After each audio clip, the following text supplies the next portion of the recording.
First on BBC One. Do you like it down here on Earth? What's he saying? He senses an evil presence. He senses an evil presence? Yes. Who could that be?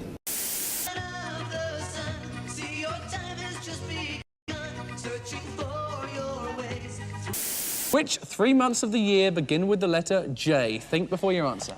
January. June. July. The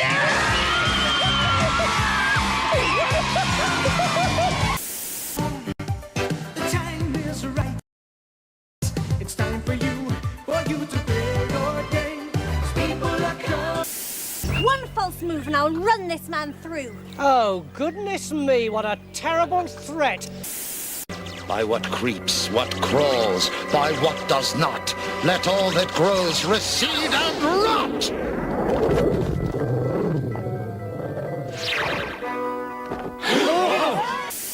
He can't see, can he? Call an ambulance, Duncan. He can't see, man! Oh, boy! Welcome to the Wheel of Fortune. It's really good to see you. Here she is, Carol Smiley.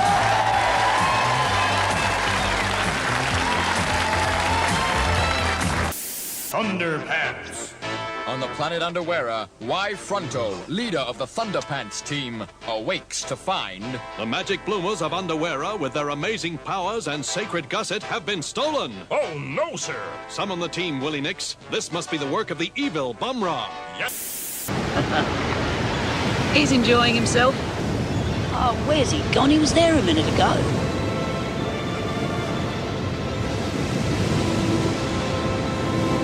Harold! Answer me, love! Harold! Harold! Wackity, wackity, wackity. Speakers about. Watch out, Beatles about. Watch.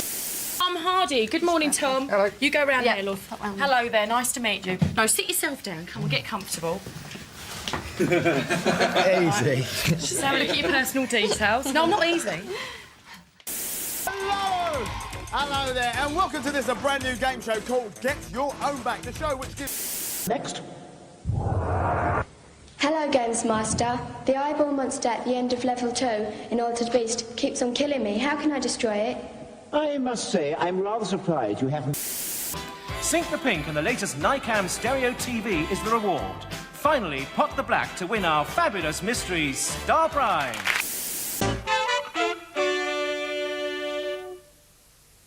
Isn't being stood up dreadful? Has it ever happened to you? It's happened to me once. Poetry, you write poems and ditties things. Have you ever shown your boyfriend your ditties? I ain't telling you. Without, so, enter, stranger.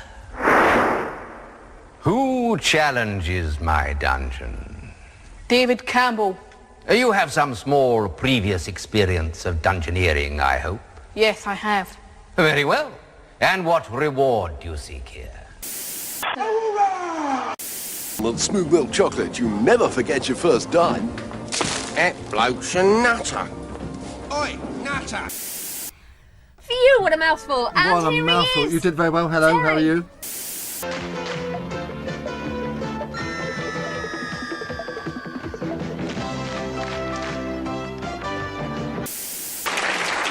She's anxious to rush away. She is. I've got fast hold of her here. Stay here and enjoy it, girl. You're not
Grab his dick and twist it! Oh my god, dude, this is an MMA fight, dude. This is You too much. twist that dick! Twist his dick! Twist his dick! Oh my god, dude. Oh my god. Oh, dick twist!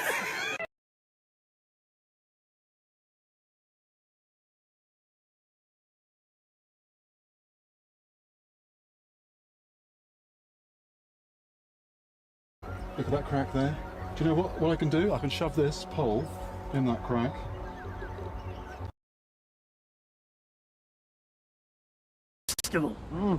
Here, fucking Tilly and Tarquin, fucking bank of mum and dad. Never done a proper day's work in their lives with the oversized sunglasses and the fucking designer wellies. Let's bring down the government. Let all the immigrants in. Why can't we all live in peace and harmony? Because we fucking can! And no amount of flowers that you put in your fucking middle-class hennaed fucking hair is gonna change that! Would anybody like a disco biscuit?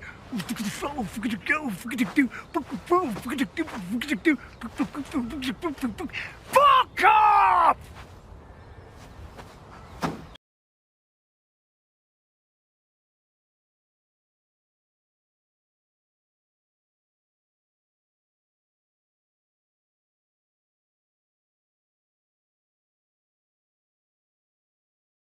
These guys are just, it's all about how am I looking? Am I looking the power? You know, are my boots nice? How's my hair looking?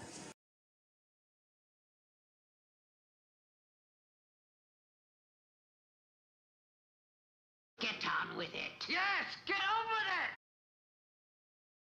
Get on with it. Yes, get on with it.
Hello, welcome, bienvenue, konnichiwa. Time for the Amish Inquisition yet again, episode 394 on Sunday, the 5th of October 2025. I'm Phil. I am Ben. And I'm Matt.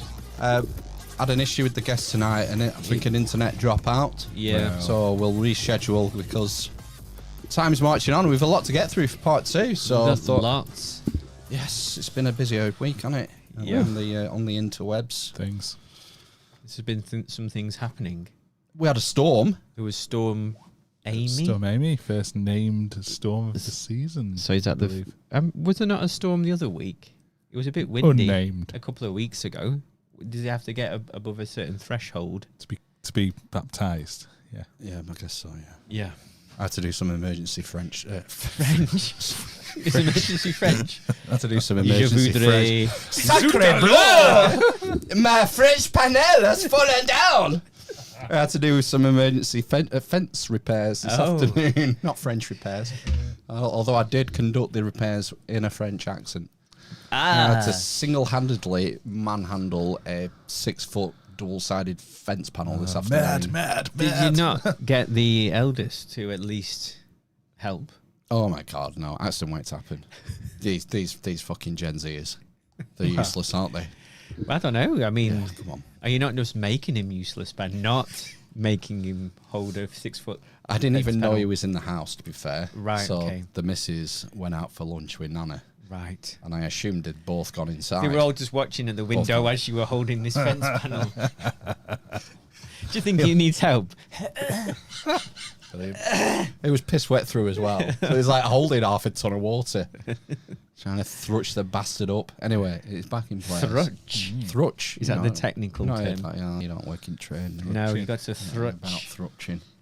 What is that? Is it like a... It's like a thrust. It's like dry humping. Is it like a... thing? Yeah, it's like a stick out or... Thrutching, you know. It's a manual handling technique. Okay, you technical. Know, bent back, short, jerky movements. Jimmy it in. I've been thrutching this morning. Thrutching a French panel. Yeah. Oh, God. So, anyway. Yeah. No stone damage, your houses, no? Nah. No, there was a lot. We've left... Back in the day, we used to take the parasols in for autumn and... Yeah, for How many autumn and parasols winter. have we got? 2. Okay. How's the parasols, Matthew? And one of them blew over. Lord! The parasol's taken off! Well, you asked if there was any storm damage. You know, I'm just being honest. Right. Sometimes it gets very hot on our patio. Okay. So we need 2 parasols. You need a Victorian parasol. 2 parasols. A small one and a large one. Do they overlap? Yeah, kind of. Yeah. One's... Would you call one a cantilever? I don't know. Cantilever parasol? Sounds French as well. I think. Kind of push it up and over this one of them. All right. And then the other one is just a straight up and down parasol that you might find in any resort. Or pub garden. Or pub garden, yeah. And does it attach to your plastic deck chair? No. That one doesn't. It has a cement base. Oh. And that was going to take off? No, it's just fallen. It's fallen into the... We heard some scraping and banging noises last kids night. trying to get out from under the stairs. Yeah. And we thought a tile had come off someone's roof for hours. And it was... I think it's just that falling down the garden. Parasol. Yeah, let's just left it there. Our basketball hoop was unaffected. It had blown down before. Yeah. So I weighted it down. With what? Weights. Just those dumbbells by the back door. Dumbbells. Yeah. And some bricks out of storage heaters because they're super heavy. Right, okay. And a big bucket of cigarette butts. Phil 1, Storm Amy 0. Yeah. That's it, victory. Yeah. And the French panel is now super secure. It's never coming down. Pony in the storm tarps. How much tape did you put on it? I reinforced it with some woods. Some various woods. Golf clubs. Woods, yeah. Different types of woods. Did you have to thrutch those as well? No, I didn't have to thrutch. I just screwed them. Right, okay. Next door neighbour came round about 11 o'clock. Mm-hmm. Oh, what's going on here? She went, you know, the fence panels come down. I was like, what? Right. We've been letting the dog out. Oh, gosh. And Zeusy can jump the next fence, jump the next fence quite comfortably, so he could have gotten out and done anything. Really, yeah? Yeah, so I was panicking, so shit, we've got to get it sorted right now. Mm-hmm. And the missus weren't for helping, so... and next door neighbour is like, I'm just going to Asda now. Oh, all right, okay. No problem. Yeah. I'll sort it. That's what I do. Mm-hmm. God, I sounded like Clive then. Saw him the other week. Oh, you see. Rubs off. It does. He does rub off on me. It's all that thrutching. It is, yeah. Anyway, let's move on. Let's do some headlines. Yeah. We've got loads to get through tonight.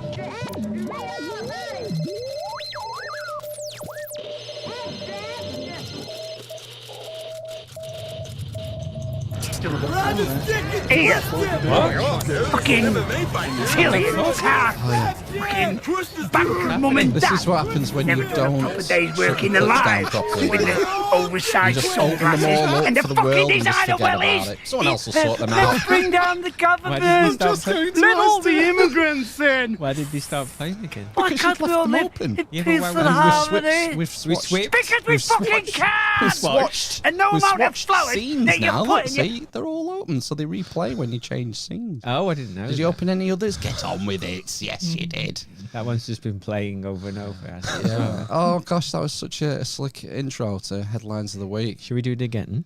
No, Oh. let's That's good. You can't beat perfection. I'll just open it now. Here we go. So first one, dystopian toilets won't give loo roll unless you watch an advert first. Wow. Paying to use a public bathroom isn't a new concept, with plenty of countries charging an entrance fee to allow people to literally spend a penny. But these public toilets in China have taken the concept to new heights. In a move described as dystopian by the anti-consumption subreddit, some public bathrooms in China are forcing users to watch an advert in order to gain access to toilet paper. A video shared by China Insider, whatever that outlet is, I've never heard of China Insider, showed a person scanning a QR code on the loo roll dispenser and watching a short advert before a few squares of paper are dispensed. A few? How many adverts do you have to watch? It's communist China. It's communism, man. But that's what I was going to say. Just enough. Watching an advert. I mean, is it an advert for the government? Because they're very communist to watch an advert for to consume, is it? Feels very capitalist. It does, doesn't it? It does, yeah. If that's not enough paper, or if you don't want to watch an advert, you can pay 0.5 RMB, which is about 5p, to skip the ads. Oh. It's been claimed the system cuts down on waste, with authorities suggesting some people have been taking excessive amounts of free toilet paper. Ooh. The Bog-Roll police. But the move has been heavily criticised, with many suggesting they would simply choose to carry their own tissue in case they needed to use a public bathroom in China. Plus, there are the potential hygiene issues if someone needs to use the bathroom but their phone has run out of battery or they don't have any spare change. So it's like using your shitty, picking up your phone with your shitty hands, your shit-covered hands, to scan a QR code to watch an advert to get 2 pieces of squares of toilet paper. I think you're going to the toilet wrong, Phil. Oh my God! It's like you shouldn't be handling your phone on the bog. I would say. It's I not thought particularly hygienic. You were going to say you should use your phone to wipe your arse with. I mean, it's all they're good for. I'm sure you could get an app for that, couldn't you? Use Sark, I suppose. Yeah, that's the stretch. Yeah.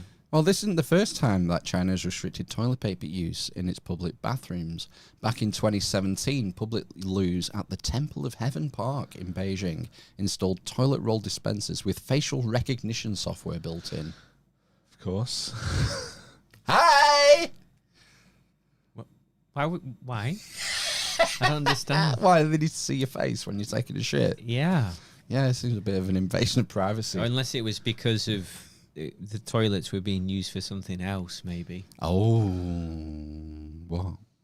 Anything, Shagging. Maybe shagging, and that quite often goes on in public toilets, so I've heard. Drug taking, maybe. Sleeping. Right. All those kinds of things. Yeah, they are pretty comfy. Yeah. Those Beijing toilets. Well, the ones in Preston Town Centre, they had to... Do you remember there was some near the Corn Exchange, and there was some... Yes. Near where that double roundabout, which is gone now, they've turned it into a square in front of the university. There were some toilets there, and they had to get rid of those too because people were sleeping in them. Wow. So, well, authorities claim that the attraction is regularly visited by people who stuff their bags with loo roll and take it home with them. Right. Allegedly. The new machines dispensed a strip of toilet roll measuring about 60 centimetres. That's 2 foot in old money. Approximately. And would not dispense any more to the same person until 9 minutes had passed. So that's why they need the facial recognition, they claim. So they can see it's the same person. Oh, you've just had 600 ml of toilet paper. You've got to wait 9 minutes. What happens? I mean, I'd probably use a good 4 feet of toilet roll, I would imagine. Just wrap your hand in it. Yeah. Oh, you're not a folder. Scoop it. Scoop marks. Yeah. You've got Atlantean scoop marks in your anal crevice. Yeah, I believe I was introduced to the folding technique by my wife. Right. She introduced Stops the finger going through. Well, I thought you meant wiping once, then folding. Oh, yeah. And so you use it twice. You use the blade. No. This is the blade technique. Use the toilet paper and cover the blade of your hand. No. For a long twine. That sounds horrific. No. That sounds. I'm not sure that could get that between the cheeks. Am I weird? Am I the only guy who stands up to wipe his ass? No. Are you a stander-upper? Yeah. No, because we know someone and he, unfortunately, he was a stander-upper, and the two people that we also knew, no, they're not dead. They were sit-down wipers, and they mocked him for it. Why? Just because, you know, I think it's less. I think it's more couth to sit and wipe. Well, you don't generally do it in public. No, I know. Yeah, what's between you and your toilet is between you and God. Sacred. It is a sacred space, a safe space. It should be. It should be. Yeah. So you're not a stander-upper. Are you a stander-upper? I tend to stand up, turn round, keep my legs straight, rest my head on the edge of the toilet, and wipe that That's way. That's normal, right? And just smell air it on the dry. way in. Just air dry. Scoop technique. Front to back, wipe. Sometimes back. going back to standing versus sitting, it depends. Really. On what? Don't know. Sometimes I sit and wipe. How can you be over 40 years old and not have a fixed technique for wiping your arse? Depends how I'm feeling, I suppose. So flexible, yeah. Yeah. You've just not found the best way yet. You're still exploring the options. I think I feel like I've tried them all. of the two ways, I think sitting is better. Sitting and No, I wiping. meant back to front to back. Oh. It depends. Sometimes I use a corkscrew technique. If you're sitting down, it's particularly stubborn. If you're sitting down and go back to front, you're kind of reaching your hand into the bowl. Yeah, I don't do back to front. No, that's crazy. Yes. Why? That's what I've been asking you. Yeah. So you do front to back. Yeah. Right. You're saying it depends how I feel.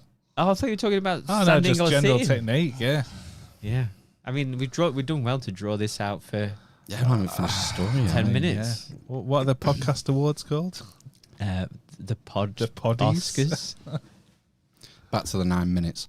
The park was forced to clarify that if someone had diarrhea or another urgent need for loo roll, a staff member would provide it directly to them, which wouldn't be mortifyingly embarrassing at all. No, I know. Yeah. Excuse me! I have explosive diarrhea. I can't wait 9 minutes. Can I have some more, please? I mean, if you've had a particularly meaty day as well, sometimes that's a bit more tricky to shift, isn't it?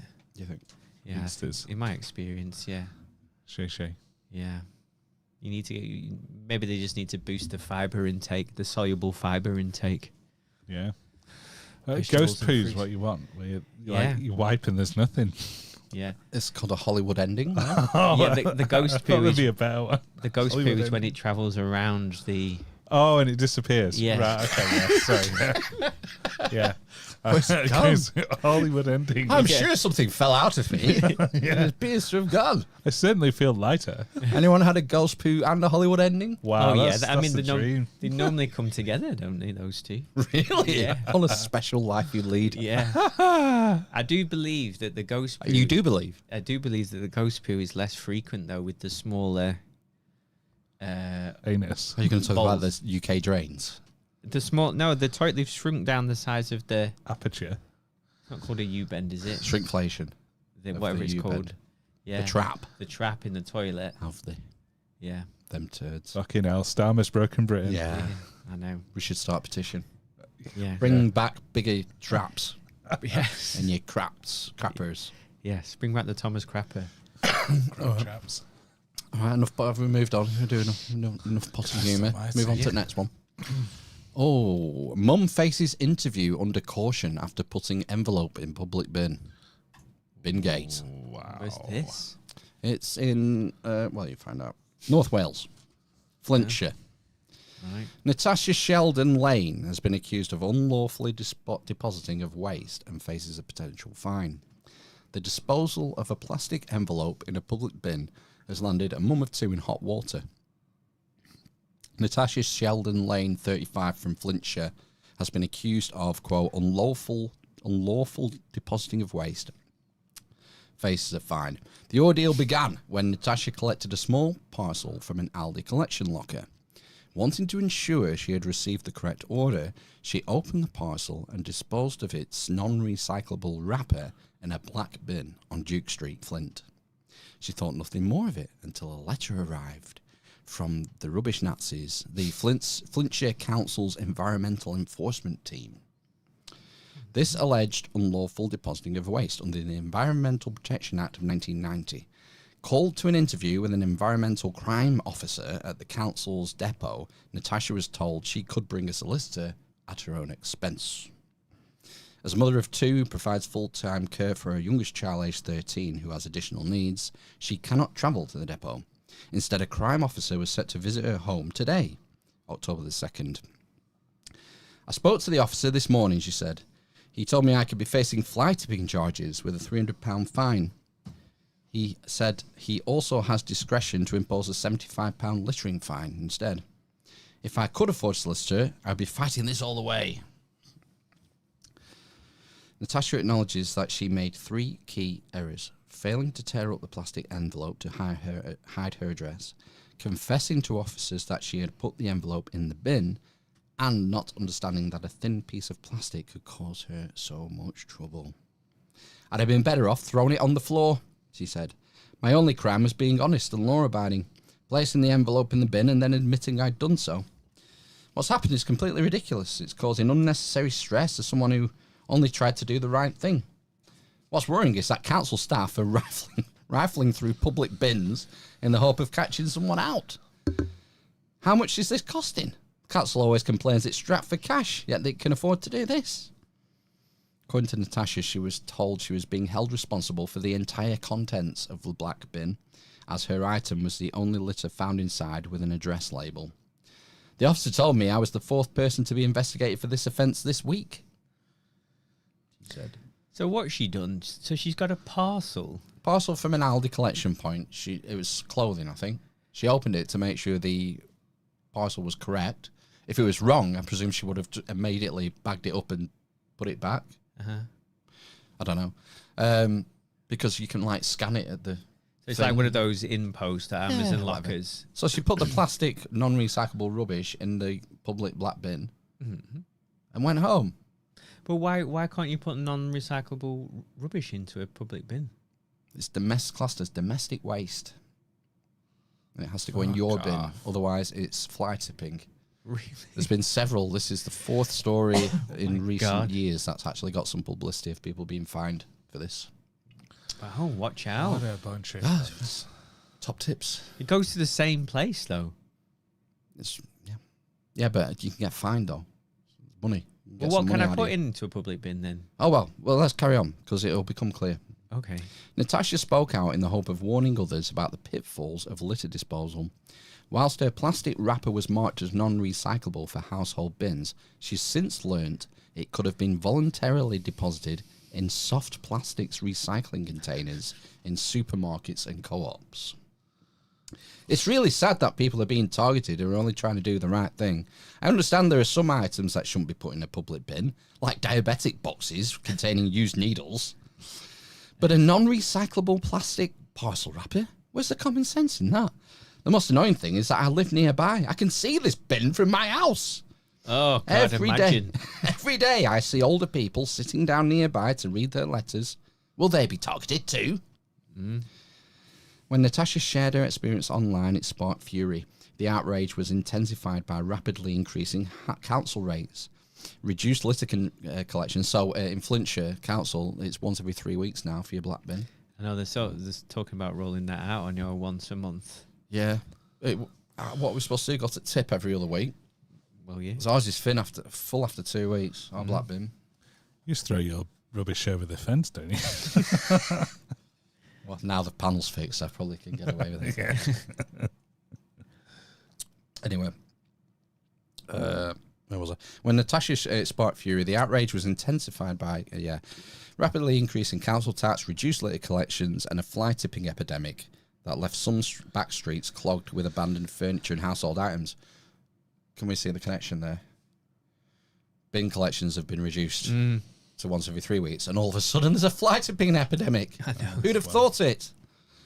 Actions have consequences. She added, I will probably have to accept the £75 littering fine as I can't afford a fly tipping charge. In this day and age, who can afford these kinds of spurious fines? It'll have to come out of my carer's allowance. I worry that some people will have to go without eating just to pay off these fines. It may be too late for me, but I hope that by highlighting what has happened to me, it will help stop others falling into the same trap. In response, Flintshire Council stated it was currently investigating this matter. Katie Wilby, Chief Officer for Street Scene and Transportation, added, "As it is an active investigation, it is not appropriate to comment further at this stage." Let it go all the way to courts and get it thrown out. I'm missing a page. Oh no, maybe I'm not. I don't know. So, Flintshire. Don't Right. throw your domestic. Well, rubbish. What you should do is take your address off anything that you throw in a public bin. There's the lesson that should be learned. Just burn all your waste in your garden. Yeah, just burn it in front of the bin. Yeah. Any public bin. If you set fire to the public bin, it's a different sort of offence. It is, isn't it? Yeah, but it won't have your address. Exactly. It probably carries a lesser fine. So I wonder what was in the. So I wonder if there was like some other stuff in the bin. They thought, oh my god, someone's throwing their diabetic needles into the bin again. Who is it? It must be the same person who's got this thin piece of plastic envelope. Exactly. Yeah, and then she's copying for it all, unless she's on film. Maybe she's. Would it be called doing some counterintelligence and spreading stuff around the internet, basically to whip up spurious claims of being, accused of wrongfully of a crime. I think it's a native ad for Basildon Bond writing paper. Maybe. Yeah. Okay. Next one. Harvard hires drag queen named Lahore Vajistan as visiting professor. Nice. I must have missed him in New York. Her. Them. Missed him. Did you say him? I said them. Them. Who knows? Harvard University hired a drag performer as a new professor who is expected to teach a class on TV show RuPaul's Drag Race in the spring semester, the Ivy League school announced over the summer.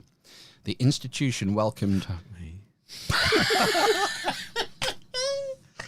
the first thing I thought was like, how much is a degree at Harvard? I know. How much are you borrowing? Or is bank of mum and dad paying to be taught by Lahore Vajistan for a semester? This is like football studies, isn't it? David Beckham studies. Yeah. Studies. And all that kind of stuff. I got a degree in RuPaul's Drag Race. That's what I mean. If they're doing a class on a TV program like that, which is, I don't know, is that like really meaningful programming? Or is it slop? Yeah. You could do a season on maths. Well, I mean, I could do a season on maths, yeah. What's math? Married at First Sight, Australian. Well, the Australian one is wild, isn't it? But I believe that the English one is... I've not heard that acronym before. Yeah, maths. I've spoken about it several times. I think you just switch off when I start talking about it because it's the premise is two people are introduced together for the first time and they have to get married instantly and live together. How much do they get paid? I don't know if they do get paid. I Yeah, think free it's wedding. afterwards, isn't it? It's Wedding's afterwards. like 20 grand, right? Yeah. Their wedding would be tens of thousands. Oh, right, you get a free wedding, but you don't get to choose who you marry. No. That's the experts do the choosing based on your personality. You write stuff. Oh. And then what they always do... I like big tits. On your application. So what they always do... Lahore Vajistan. Who would be a good match for them? Him. Got a snort.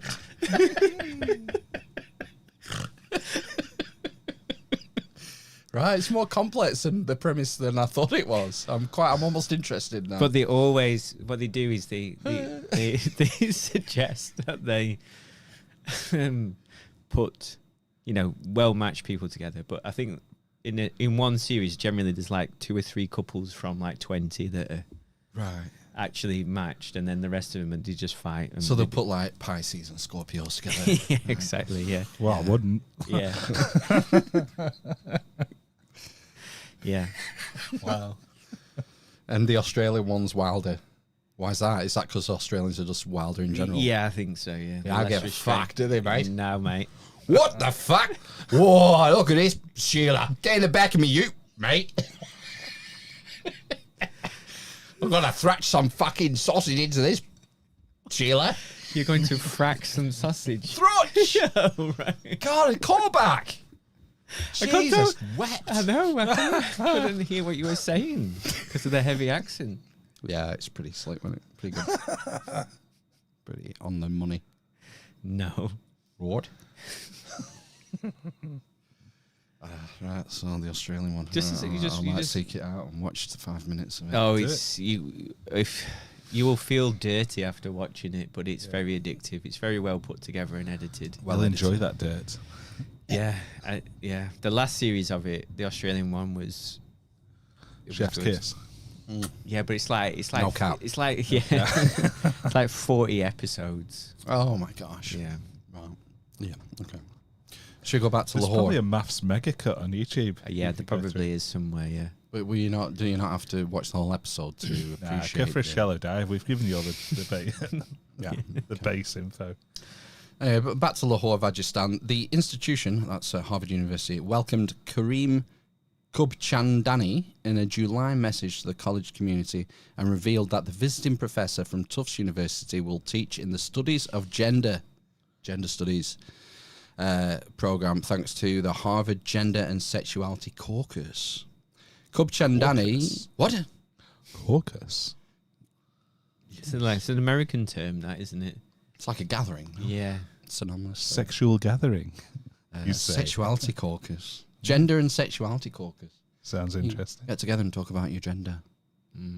It's pronounced Uganda. How many genders are there?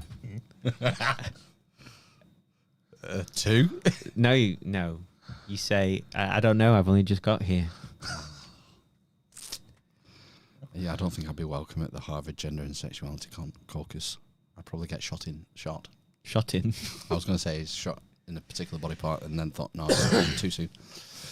Kubchandani is perhaps better known by his stage name, Lahore Vajistan, a persona that the academic has made an integral part of their pedagogy. The professor will often lecture in the guise of Lahore, which has been a personal project for over a decade. I bet it has. Yes. Geordie Lahore. In an interview with his own drag persona published by Johns Hopkins University Press in 2015. 2015? 10 years, yeah. I know, wow. Before times. Yeah. Kubchandani spilled the tea on the origin of the off-putting stage name. My name is Lahore Vajistan. My preferred pronouns are she or auntie. I chose Lahore, and that's Lahore. So the preferred pronouns, this is where it gets tricky. Are they... She? No, not they. She. Yeah, or are auntie. they... No, not they. Or it's auntie. she. Or auntie. Or auntie. Are they... Or auntie. Are they to be used when... What was the name? What's the real name? Kareem. When Kareem is Kareem, or just when he's Vajistani? Just Vajistan, because this is an interview with his alter ego. Getting a lot of his. Right. Yeah, so just she or auntie when he's in drag. Right. Otherwise, it's probably him. No? I don't know. I chose Lahore because my family traces its origins to Pakistan. Lahore is an important city in Pakistan. And, well, I'm a bit of a whore, the drag queen said. Nice. Choking on his own bullshit. And Vajistan because I see the subcontinent as one big, beautiful Vaj. Istan. He wrote in the tacky, navel-gazing self-interview. Yeah. Kubchandani will teach 2 classes over the course of 2 semesters. Queer ethnography. Great band name. And Ru-politics. Oh, that's clever. Drag, race, and desire in the spring semester, according to Harvard's announcement. The latter class will apparently focus on the cable TV show RuPaul's Drag Race. The Tufts University Associate Professor of Theatre, Dance and Performance Studies has authored the books Decolonizer Drag and Ishstyle, accenting gay Indian nightlife, and is debuting his newest tome this fall. Nice. Lessons in Drag, a queer manual for academics, artists, and aunties. Well, native ad. It was, wasn't it? We wish Auntie fell- all the best. We fell for it. It's a native ad. He's got a book out. Auntie's got a book out. So he's also a publicity whore, as well as a drag whore. Ahoy. Self-proclaimed. Zing. By the way. Yeah. Self-proclaimed drag whore. Bingate. Okay. What a roller we've got coaster. 2 left. I think we've got... Shut up, hang on. really? Yeah, we've got one hot off the presses, actually. I think we've got a live update. Not that one. Council bin police. Drop envelope Hooray! charge. Yeah. Then give mum amazing tip for avoiding fines. Oh. What's the tip? A waste crime team has dropped fly tipping charges against a Flintshire mum who put a plastic mailing bag in a public bin. Natasha Sheldon Lane was given the good news by an officer who shared a nifty tip for avoiding future prosecution. Ooh. Asked to attend an interview under caution, she was warned she could face a fly tipping fine exceeding £300. The maximum is £5,000, by the way. In the event, a council crime officer visited her Flint home in what was described as a courtesy call. My partner was very suspicious, said Natasha, full-time carer for her youngest child. He thought the whole thing was so ridiculous. He was worried it was some kind of scam. It's quite worrying to have someone claiming to be from the council come into your home. The officer told us he was dropping the charges as the whole thing had snowballed. This is after the first story went all over the news, by the way. Which we took to mean the council didn't want the bad publicity it was generating. He apologised for the inconvenience caused and gave us a pathetic excuse for the reasons the action was taken. During yesterday's at-home interview, Natasha was given official advice on how to avoid being compromised by an address label. The officer told me that if I ever do it again, I should turn the plastic envelope inside out and then tie a knot in it. That way it won't be checked. Fucking hell. I smell a rat. So maybe he wants her to do it. Yeah. And then they'll undo the knot. They want everyone to do that. Yeah. Yeah. Leave your address. Just tie a knot in it. No one will check it. I think you should just take the address off. Yeah, that's what I would. Yeah. I still don't understand how a plastic wrapper is not appropriate to put in a public bin. I don't understand that. Because it's domestic waste. It's just classes. It's nothing to do with the So actual... what's not domestic waste then? The black bins are for waste.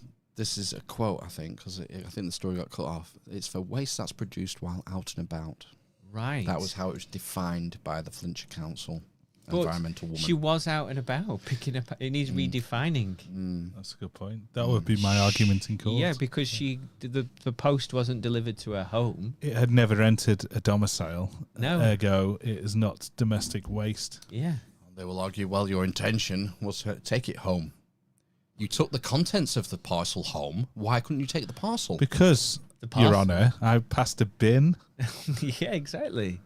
Yeah. And knowing that this was not domestic waste at the time, I chose to dispose of the plastic wrapper in said bin and return home with the contents, which I am currently wearing. What if it was something that you would use in your garden? And it would... Well, it's part of the domicile, isn't it? What if it was something you'd use in the road and it just left... It was literally something that you had at the end of your drive, like a light, I like think a you're shit opening yourself to solar-powered other light. fines then. You're encroaching on non... It's not your property, whatever you've done. Right, so it would be done for... Something, I don't know, trespass, or the king would have you and behead you or something. Right, okay. I don't know. Can't fight City Hall. Unless you go to the press. Yeah. The that's local thing. press and podcasts. Kick up a stink. Absolutely. Yeah, that's the only way, isn't it? Hope that they take notice. Yeah. Call them out if they're being dicks. Yeah. I know. I should have gone for a wee while we were waiting for Tony. Is it? Are you in dire straits? Now? Yeah. You can go for a wee, it's fine. It's all right. Yeah. I'll wipe front to back, don't worry. I'm going to go in a minute. Make sure you stand up. I'll just stand. I've got a clip of that. Did you see this Scottish TV fury over the Falkirk Reform Councillor? I think I watched it in our Element channel. Oh, right. I'll play the... Or I saw the link and clicked on it. from our element. I think people don't want survey. answers about the local white boy who's done this that you hang on, are unaware of. Sorry, let's sort the fader out. I think people don't want answers about the local white boy who's done this that you are unaware of. Because it's not known. If I don't know about it, how am I supposed to have an opinion on it or be able to ask questions? I don't have an answer to that. I'm trying my hardest to bring community cohesion. I've been overwhelmed with the contacts I've had from people within Falkirk. And, you know, there is a true unrest, and it's scary. It's scary as a local resident, somebody who's born and bred here. I shouldn't have said that. So this is a reform councillor who's been interviewed on live TV. Well, I don't know if it's live. I think it was edited for a piece, but she's been interviewed. She's on the record, so they can use whatever they want from the recording. And it's in relation to someone who was staying in one of the asylum hotels being convicted for raping someone. Why was she saying white boy at the beginning? What was that? We'll get to that. Right. So this is just the clip that went round Twitter. I've got a longer clip, right, which will provide context. Yeah, because that's why I was watching it. That's what I thought. Well, this has no context, and obviously, you know, she's caught herself there because she looks, doesn't she, to the right? Her right. To a handler, her reform handler. And she's been advised, hasn't she? She shouldn't be using certain terms or phrases. She's had some media training. Yeah, and you know, we need to be staying away from saying that phrase. What you say, born and bred here. Yeah. Oh yeah, I saw this. I found it astounding. I'll just roll it back a bit and we'll finish. I've been overwhelmed with the contacts I've had from people within Falkirk. And, you know, there is a true unrest, and it's scary. It's scary as a local resident, somebody who's born and bred here. I shouldn't have said that. Well, do you see why this is? People sometimes think that reform are very much against having people here. It just came out just... That's unfortunate for you, I guess. That's unfortunate for you. That's the other... I mean... Is that a terrible thing to say? No, I didn't think it was. But, you know, am I sort of being naive in terms of why that would be offensive to say that? Because that doesn't assume... I don't think so. That's not anything... does that have racist connotations now? Is that what we're saying? It really shouldn't. People who kick up a fuss about this are they're actually showing their own bias. A brown person can be born and bred in Falkirk. That's what I was thinking. Yeah. I think it was more like, you know, if there's a clash of cultures, and that doesn't necessarily have to be, you know, a foreign culture, because I have a clash of culture with the people who try and break into my house occasionally. Do you know Daily what I mean? Mail readers. And he didn't look very foreign. He was a white boy. Like what this white boy. Like this reporter said. Let's just finish this. Ultimately, do you see why people who aren't from here, who have maybe made their home here, are annoyed when they hear an elected official say that people are born and bred here? I think people...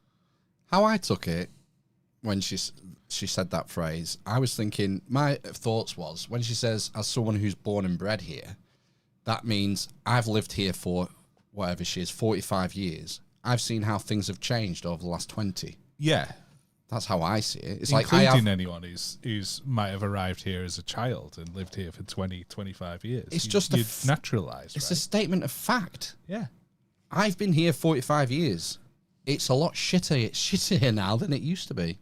It's like the connotation I take from it.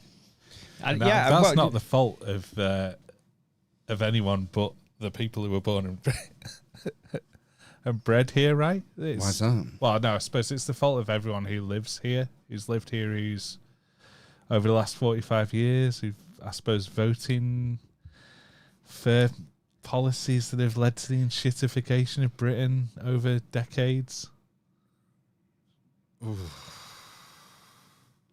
Wouldn't you say? Why? So it's not the politicians' fault; it's the voters' fault. Well, I think it's everyone's fault, really. it's a collective responsibility. I think we could do better as a. You can as only a do nation. better as an individual. Yeah, but if everyone does better as an individual, then the whole. That doesn't mean place will get everyone's better. to blame, does it?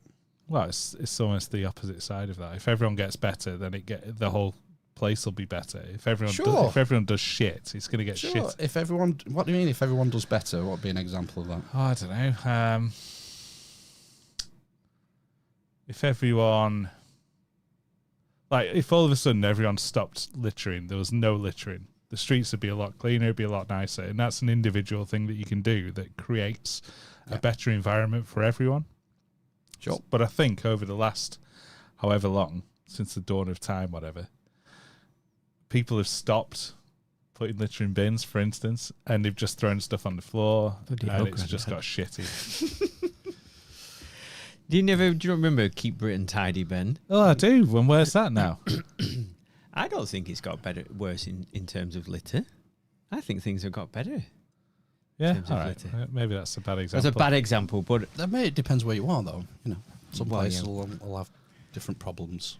maybe. So maybe littering is a bigger problem in East Lancashire than it is in West Lancashire. Litter's just something I looked at for ease Right, of okay.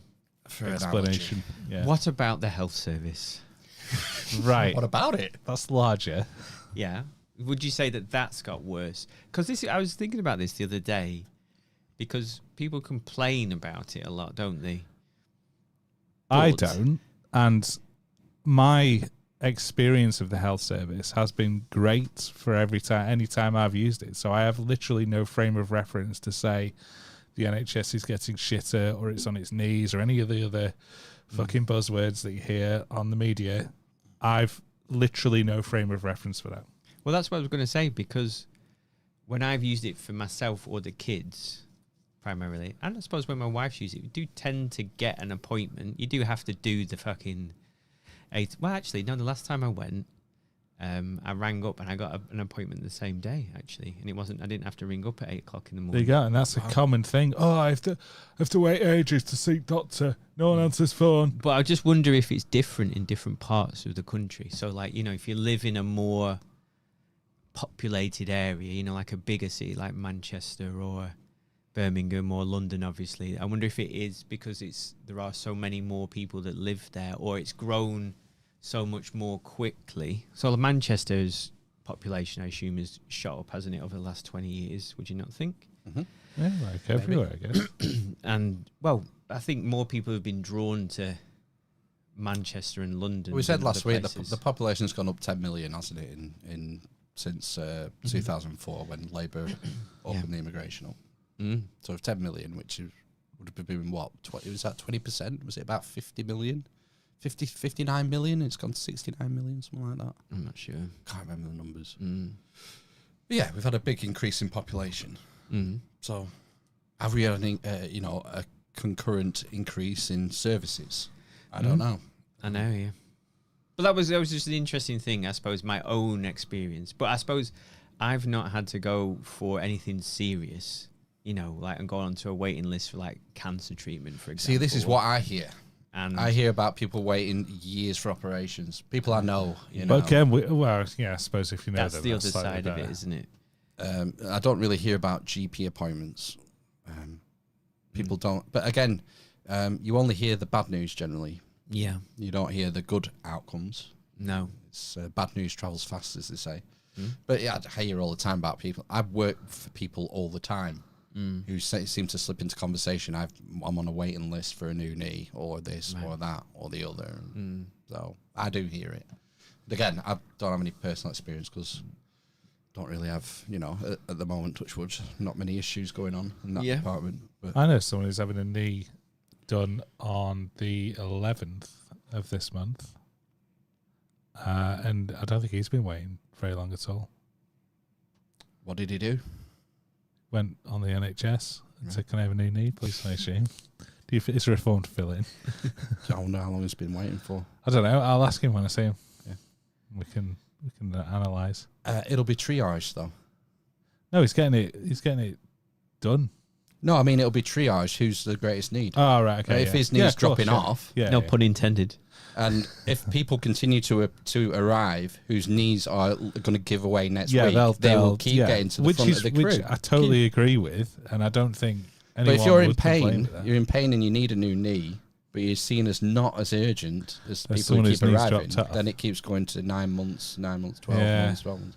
Yeah, You I keep- suppose you'd feel quite hard done by. But would you then at some point go, no, hang on, mate, I know your knee's fallen off and you're bleeding out, but I've been waiting for 9 months here for my knee, and it's giving me proper jip. I'm only getting 4 hours of sleep a night because of this knee. I don't know how the decision making is done. Well, who gets to go first? Right. You know, I don't know. I don't know. But I imagine they do prioritise. They will, yeah, of course they do, yeah. So if you're at the back of that queue, it could be a long wait. I'm just going off what I've heard from people telling me they've had to wait months for surgeries, years in some cases. Didn't we cover the story of that lad who needed 2 teeth out, and they've given him an appointment for 2027? Yeah, You could probably dentist is a save whole up new for thing, isn't it? private for 2 teeth in 2 years' time. Yeah, but you've already paid for it. Yeah, that's the so you thing. shouldn't have to do that. I know we're more and more of us are having to because, well, this is it. Well, why are more and more people paying for private care? Dentists, it certainly is a thing, isn't it? Yeah. I pay for a private one now. Smile clinic. Well, So is it in Istanbul? no, that's for the hair. Should we play the context clip? Yeah, let's see the rest of yes, it because please. it didn't make any sense. That No, the first time I watched it. The short clip that went all over Twitter, it was sort of mid-convo, but I've got pretty much the full piece from STV. Ain't it always the way? A man who raped a 15-year-old girl after following her down the street has been jailed for 9 years. Took a turn. Sorry? That took a turn. Is this the same story? Yeah. So the whole controversy is over one of these guys who was in an asylum hotel, Right. raped a 15-year-old in 2023. And In so the- people started Yeah, protesting. yeah, that was In the what started UK. the protest, wasn't it? In Falkirk, Right. in her town where she was Right. born and bred. Right. Okay. And they bailed him back into the hotel. So he Oh. got bail as well. Right. And Okay. so people were protesting. There's a fucking charged rapist in there. I happen to live next door. I'm not really happy about it, which I can understand if that you happen to live next door to it. But yeah, I'll roll it back for a 5 seconds. Raped a 15-year-old girl after following her down the street has been jailed for 9 years. Sadek Niksad targeted the girl in Falkirk town centre in October 2023. After the attack, reports emerged the rapist was placed back in the hotel. While unconfirmed, this sparked anger over a perceived lack of transparency. A white local man named Riley. So this is the white boy comment that started the viral clip. Yeah. Sentenced for rape and sexual assaults in the area just 2 weeks after Sadiq Niksad. I asked. So that guy, the white boy, got sentenced 2 weeks after. Right. So the point of the journalist is, where's the fuss? It's called whataboutism. What about the white boy who's been convicted of a rapist? Where's the fuss over that? Why are they making it about skin colour? Exactly. Good question. I mean, I don't What think- about the white boy? That's how she starts seeing it. I know, yeah. Well, yeah. You wouldn't say what about the black boy, would you? Or what about the Asian boy, or would you? You might if you were a Reform MP. Well, I just don't know why you have to bring skin tone into it at all, either side, personally. Over a perceived lack of transparency. A white local man named Riley Kirk was sentenced for rape and sexual assaults in the area just 2 weeks after Sadiq Niksad. I asked the local Reform UK councillor about that case. I've never heard of that. I don't know anything about that, sorry. So I don't even have a comment on it. I don't know who that person is. People are truly concerned of what's been allowed to happen in their town. They have questions that aren't being answered. But why do you think people don't want answers about the local white boy who's done this that you are unaware of? Because it's not known. If I don't know about it, how am I supposed to have an opinion on it or be able to ask questions? I don't have an answer to that. If you're claiming the other one was a cover-up, can you see how there's a bit of an inconsistency in what you're telling me I think here? the defence used by the convicted rapist of not understanding cultural differences is where this is flared up. And I think that's where... Oh, I didn't catch that. So that was part of his defence, apparently. He didn't understand the cultural differences between rape. Raping a 15-year-old girl. Fucking hell, man. Thanks. The anger's come from... That'll get people angry if Well, people hear about that. on that specific rape. But what about the white boy? Oh, fuck me. Claire insists her political focus is on restoring unity. I'm trying my hardest to bring community cohesion. I've been overwhelmed with the contacts I've had from people within Falkirk. And, you know, there is a true unrest, and it's scary. It's scary as a local resident, somebody who's born and bred here. I shouldn't have said that. Well, Yeah. do you see why this is people Yeah. sometimes think that Reform are very much against having people That just here? came out. It just came out. Just that's unfortunate for you, I guess. But ultimately, do you see why people who aren't Proper putting the boot in there, is she? That's unfortunate for you, I guess. This kind of reporting, I just don't see how they think. Like, it's the same thing with what Starmer did at the conference, calling people racist or calling Reform racist, because then that means by sort of logic, or whatever, that a Reform voter is racist, and that's not going to then get them to vote for Labour, is it? No. You know what I mean? Or the Conservatives. By having exactly by having some kind of epiphany that, oh, what, I'm a racist by supporting Reform. Shit, I better vote All it someone does else. is it's just the same as what that reporter's doing. It sows divisiveness. Does it stir up racial hatred?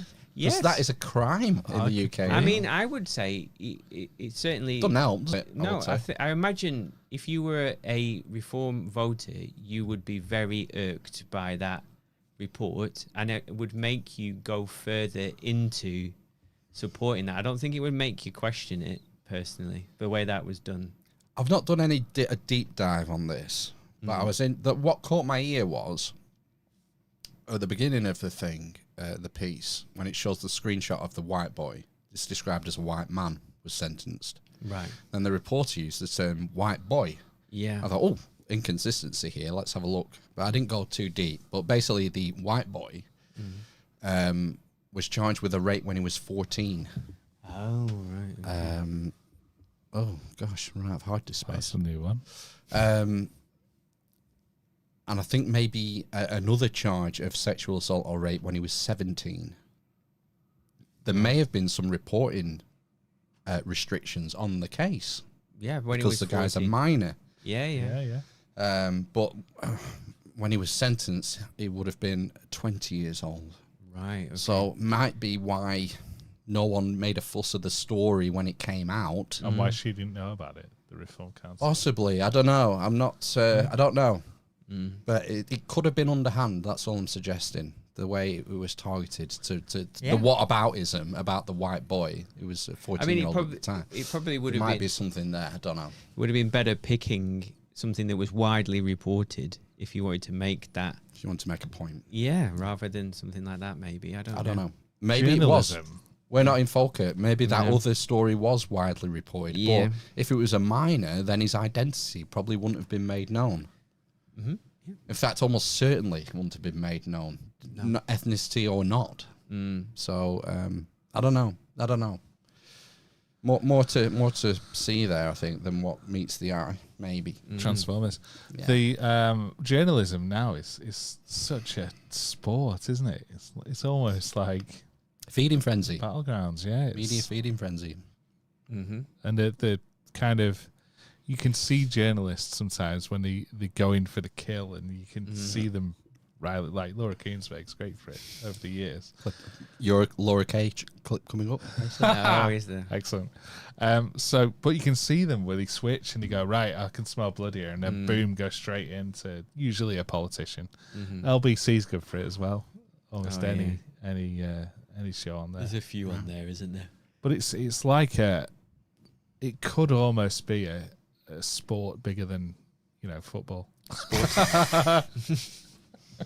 With the same highs and lows and goals and misses and supporting, different journalist factions, sides. Yeah, it's tribalism. It's very tribal. Yeah.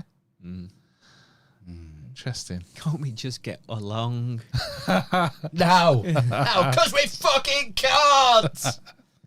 Does anyone want a disco biscuit?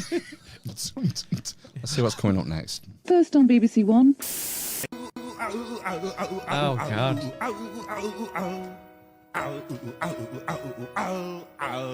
Making my way downtown, walking fast, faces past and I'm homebound. Staring blankly ahead, just making my way through the crowd.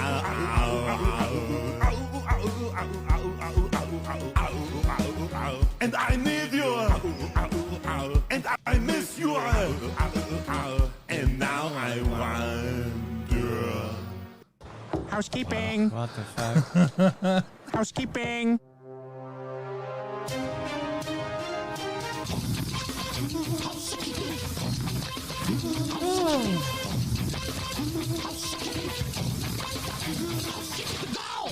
Right, it's a value for value podcast. If you get some value out of this podcast, please consider returning some value. There's a myriad of ways of doing this. My favourite way of returning value as ever is word of mouth.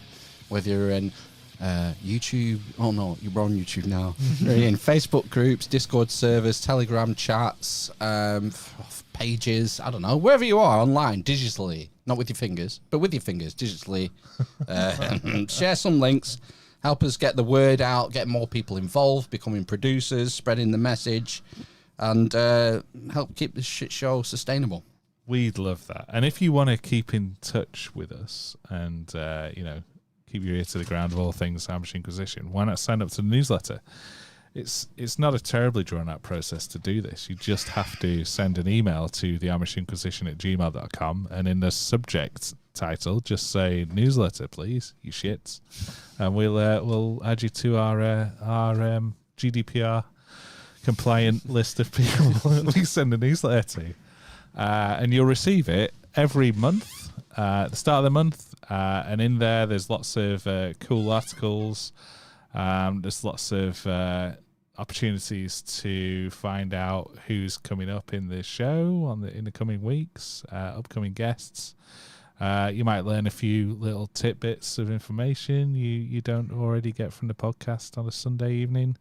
And there's also a discount code for the merch store, which is a hole from which you can purchase our wares. Which we should probably talk about that now. Oh, right, okay. Would you like me to open up this folder? Oh, yes, please. Why is it not open? That's the wrong one. That's housekeeping. Isn't that a merch one? It's already open. Where is it? Oh, OMG. What's going on? Where's it gone? I actually did an article this week on digital. Oh, right. There's an article in the newsletter. Yeah. So, yeah. About 800 words. Oh my God, AI, ChatGPT, yeah. What No AI are you involved. looking for? That's headlines. Yeah. Housekeeping's below. Yes. Down. Yep. Down arrow. No. Down arrow. Next to the housekeeping. Left of the housekeeping. Down arrow there. Right. Yeah. Here we go. It's not actually a down arrow though. Now it's a down arrow. Now I've clicked it. It's a down arrow, which is confusing, isn't it? It's all good. So, the Amish Loot Store chest. Chesticles. Here we go. Here, So- and you can buy T-shirts. Apparently, you've got to close these again. Oh, yeah, Someone you do. said. What's that one? You are the carbon that we want to reduce. What did I say then?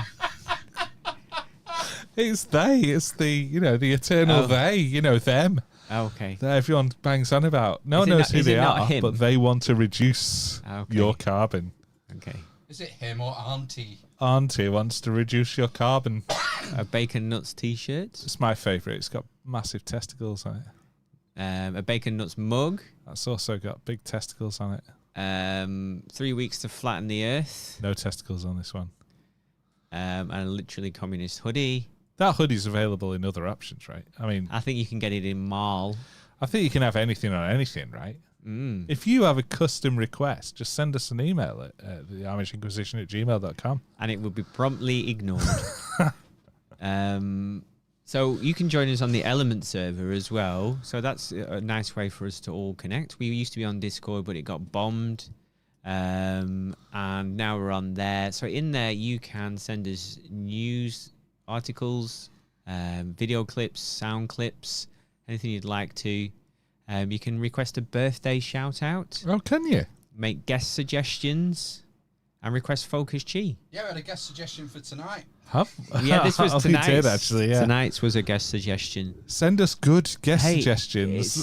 It's still please. it might come good at some time in the future when. Yeah, to be fair, yeah, we've been in touch very recently, and he's been very apologetic, rightly so.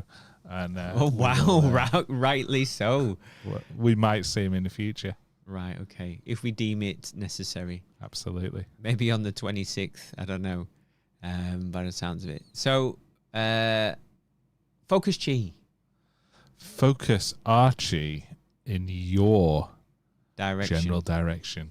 GD. So if you're feeling, feel like your chi is depleted, we can send you some chi. If you've got a big exam coming up or something major you need some extra chi for, again, just request some chi and we'll send it in your direction. Yeah, I mean, this is not a cryptocurrency scam. This is genuine chi energy that you can use for your given aim or requirement. Exactly. It's disgusting. Expend it as you will. If you're on YouTube, sub, comment, like. Hype. Join. Join the hype. Join the channel. I think that's on Android. It should hopefully be coming on Android. On Apple soon, yes, as an option. It's in the lap of the gods. It might be on some Apple devices. Right, okay. But anyone can hype. Hype us. Yeah, just hype us all the time. If you're watching this now on a device, a mobile device, if there's a hype button there, why not just give it a tickle? Yeah, just hype us 3 times. And then here's the artwork for this week. One by Phil. There it is. I don't know who that guy is. Let's get rid of that one. We put that electrician guy on. That definitely didn't happen. But there we go. There'll be some kind of show artwork for the end of today. Sorry to name and shame there. Did we get a YouTube comment, or is that an old thing? Oh, that's from. Oh, is that old? Donks. Right. Donks ago. Finally, someone to interview our top man, Michael, who isn't a total cookmeister like that dude Alex from the Next Level Soul podcast. Great interview, guys. Is a cookmeister like a really good chef? Yeah, it is. Good. That's when your wife calls you a cookmeister, that's definitely what she's saying to you. He's chefing up thick ropes. Oh. Why do you always say thick ropes? You say it a lot. He's obsessed. He is, isn't he?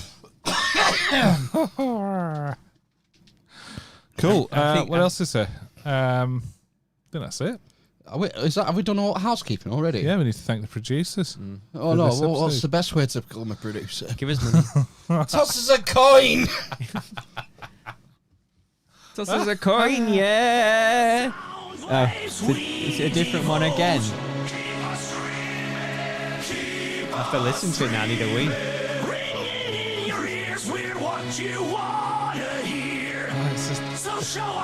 So the reprise version.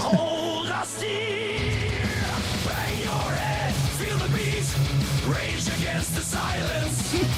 Throw some coins in a jar. Let's create a mental alliance. Can you be the one to keep us alive? Give us value, just press play. We slay, asking you today.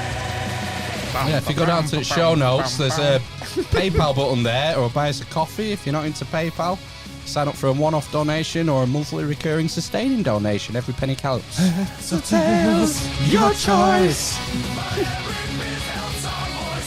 Certainly does.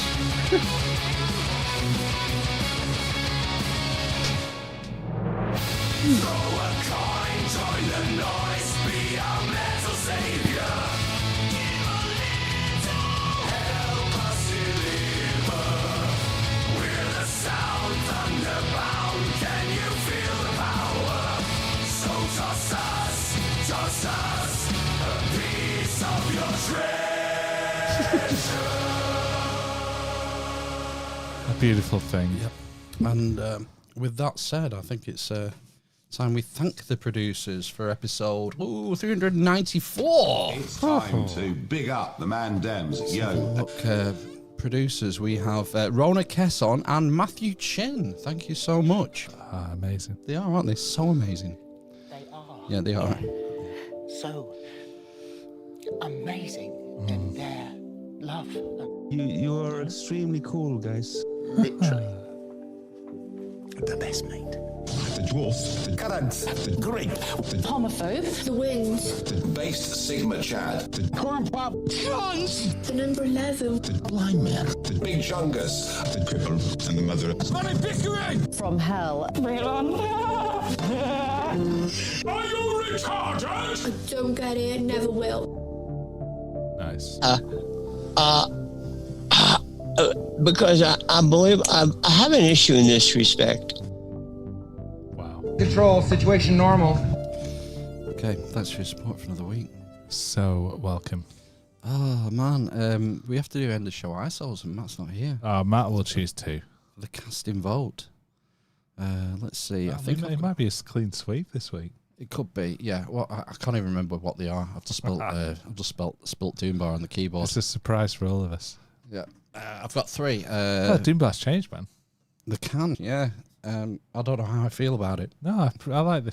Was there a ship on it, or is that shipyard? Oh, Sharps. It's from Cornwall, isn't it? Or Dorset, that way. Yeah, so yeah, there could well have been a ship incorporated into the logo. Of Adnam the shipyard. Yeah. Anyway, first ISO had enough. I have had enough. Number 2. I have had enough. Enough. You know who that is? Free the sausages. Starmer. It is Starmer. I have had enough. We've got Dirty Crack. The dirtiest part of the crack. The dirtiest part of the crack. Yeah. I've had enough of. I have had enough. The dirtiest part of the crack. No, the other way around. Dirtiest part of the crack. I've had enough. The dirtiest part of the crack. I have had enough. No. 7. Are they fucking mental? Sound 7. Oh, that's Teddy Thingy Lolly, from Trigonometry. That's from the. Is that from the Energy episode? Are they fucking mental? They both are. The dirtiest part of the crack. Oh, right. Okay. Oh, I like the dirtiest part of the crack. Did you listen to it in the end? Yeah. It was interesting, wasn't it? I've heard it before and unheard. Okay, so. I have had enough. The dirtiest part of the crack. Or. Are they fucking mental? I like 3. I like 2. I think I'll say 3 this time. Just to mix it up. It's always number 2. You shit. Are they fucking mental? So Francis is going to be the end of show ISO. Are they fucking mental? Is anyone calling Frank? Frankie baby. He's from Venezuela, you know. Is he? He's lived quite a lot of some of his youth in the holidays and stuff in Venezuela. His mum's Venezuelan. Yeah. Cool. I believe. Yes. Okay. Right then. Right, happy days. Let's move on. Sorted. Well, let's kind of not move on because it's more of an addendum to the whole immigration thing. I've got a clip here that again went around social media of Narinder Kaur on Jeremy Vine. She's a spokeshole. She's often at protests. Right, I don't know. She was on Big Brother. Right. That's how she got famous, and now she's a political commentator. Famous. I Oh. say famous. She's a commentator. Yeah, is she's on she? Jeremy Vine. all the time. Right, okay. And she's not happy with Big Chungus. With Nigel Is Farage. anybody? Well, except the cameo purchasers. Cameo shareholders Yeah. are very happy with Nigel. I've got this clip that went round. I thought it's interesting. With the Farage Prime Minister. I'm going to leave the country, and I've said it on air now. I'll go to India. I'll go back to India. I've already been looking at property there. So have you? Yeah, because if Nigel Farage I don't think he will come into power at all. I think he'll be finished by another year. And I think, but if he does, if you're asking that question, I'm looking at property in India. I'll be. Well, let's not hold you back, girl. I've got your suitcases, and don't let the door hit you where the good Lord split you. Adios, amigo. Bye-bye, compadre. Good Lord split his teeth, didn't he? It's like Madonna. Madge. Right, okay. Right. I thought that was interesting. Was that Nigel Farage? Why did you find it interesting then? It kind of gets to the heart of the matter. Right, okay. So she's not happy potentially with the next Prime Minister. Mm-hmm. So her solution is, I'll go back to India. Right, okay. Because she's an Indian citizen. Her parents are Indian. Right. If I'm not happy, where do I go? If I'm not happy you with... go to India if you want. For example, I'm not happy with the current immigration policy. So I'm not happy... Maybe I'm not happy with how the country's changed over the last 30 years. Where do I go? Because Mars bars are smaller. Yeah, that doesn't help. Where do you go? Well, what are your options? You can pay £100,000 for one of those. Not an American one. It's like what is it? The country you can buy citizenship, like Vanuatu or somewhere. Right, okay. The weather will be nice. Will it? Sometimes. You could go to Wales. You go to Scotland. I mean, that's probably gonna. I suppose Split what's off from the United Kingdom, pretty isn't it? soon. So this is the thing, isn't it? Not So, really the solution. Essentially, what it's saying is that if you don't have what is deemed the right opinion about things, that's not the right way of putting it at all. It's not. That's not to do with how you would have less options, I guess, is it? But I suppose it's like the whole thing behind this is that if you don't have the right opinion about immigration and all the rest of it, then you're thought of as like the problem, essentially. You know what I mean? So I suppose like the establishment is trying to appease people, aren't they, and make it more difficult for immigration to occur. They're doing a pretty shit job of it. Well, but like the Boris wave and stuff. But they're million a year, 750,000 a year. But they're trying on the surface. They are pretending the optics. From an optics point of view, to do it. Yeah. And that's the issue, isn't it? That people have different opinions about immigration, and should you be able to have? Should people in the same country be able to have different opinions about it without being made to be othered? Essentially, is what I mean. Does that make sense? What I just said. I'll have to listen back. Fucking eggshells dancing. Yeah, but no, that's what I mean. I think you should be able to have a different opinion about it and talk about it. Yeah. But I think that the narrative is that there is a correct way to think about immigration, isn't there? But it's completely sponsored by the establishment. There's never been a vote about what immigration should be. Although you could argue there was a referendum in 2016 and the floodgates were opened. After that, that's when we got the Boris wave from 2020, I think it was. Oh, right. Which is... Brexit officially happened, I think, on New Year's Day 2021, right? And that's when the numbers skyrocketed. Oh, right, okay. So people, why was that?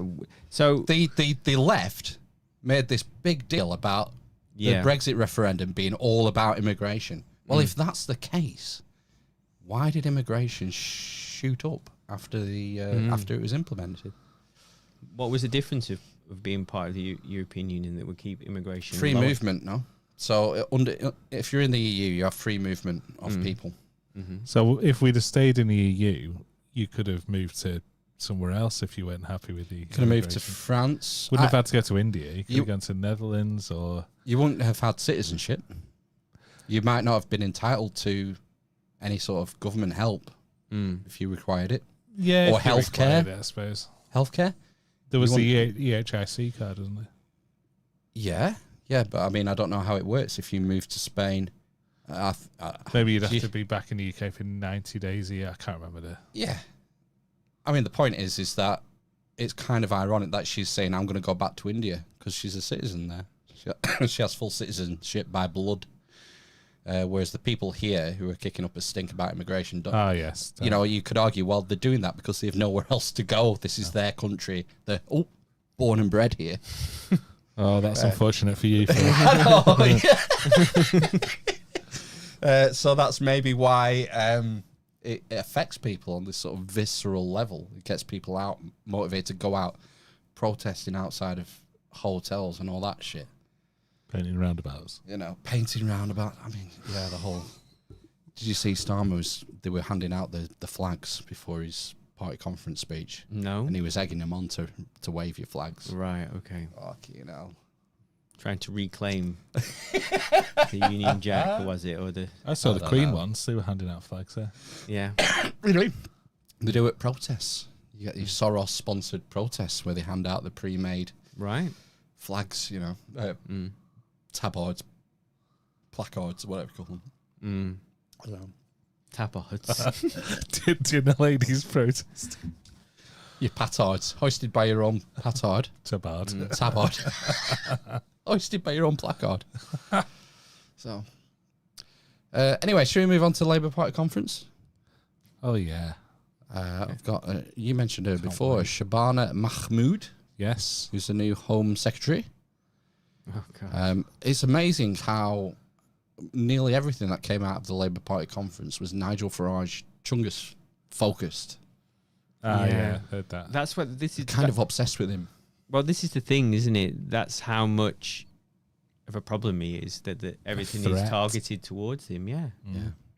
He'll love that. I know, yeah, because it's free publicity. Yeah. For everything, isn't it? The main thrust of the conference was, is he or is he not racist? Thrutch. Oh, my God. Was he So, Shabana Mahmood, new Home Secretary, was asked this question. Do you think Nigel Farage is racist? I think that Nigel Farage is actually almost worse than that. Right, what's worse? A racist paedophile?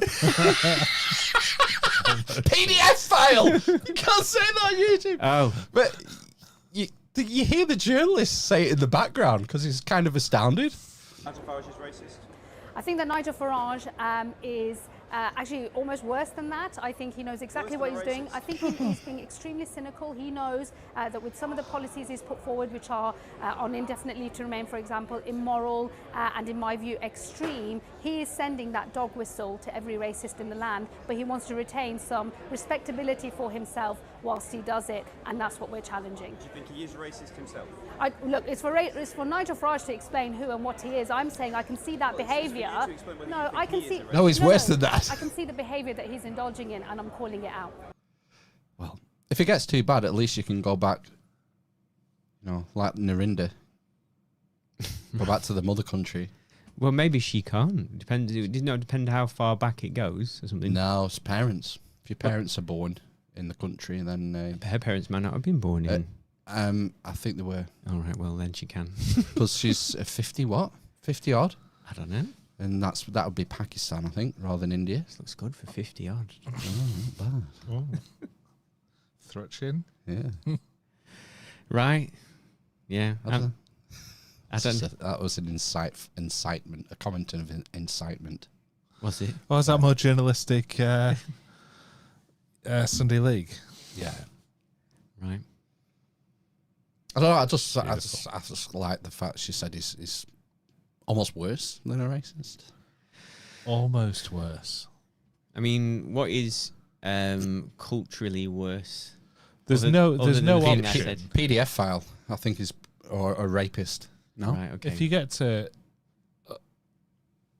you get to almost worse than something, you're definitely not better than it.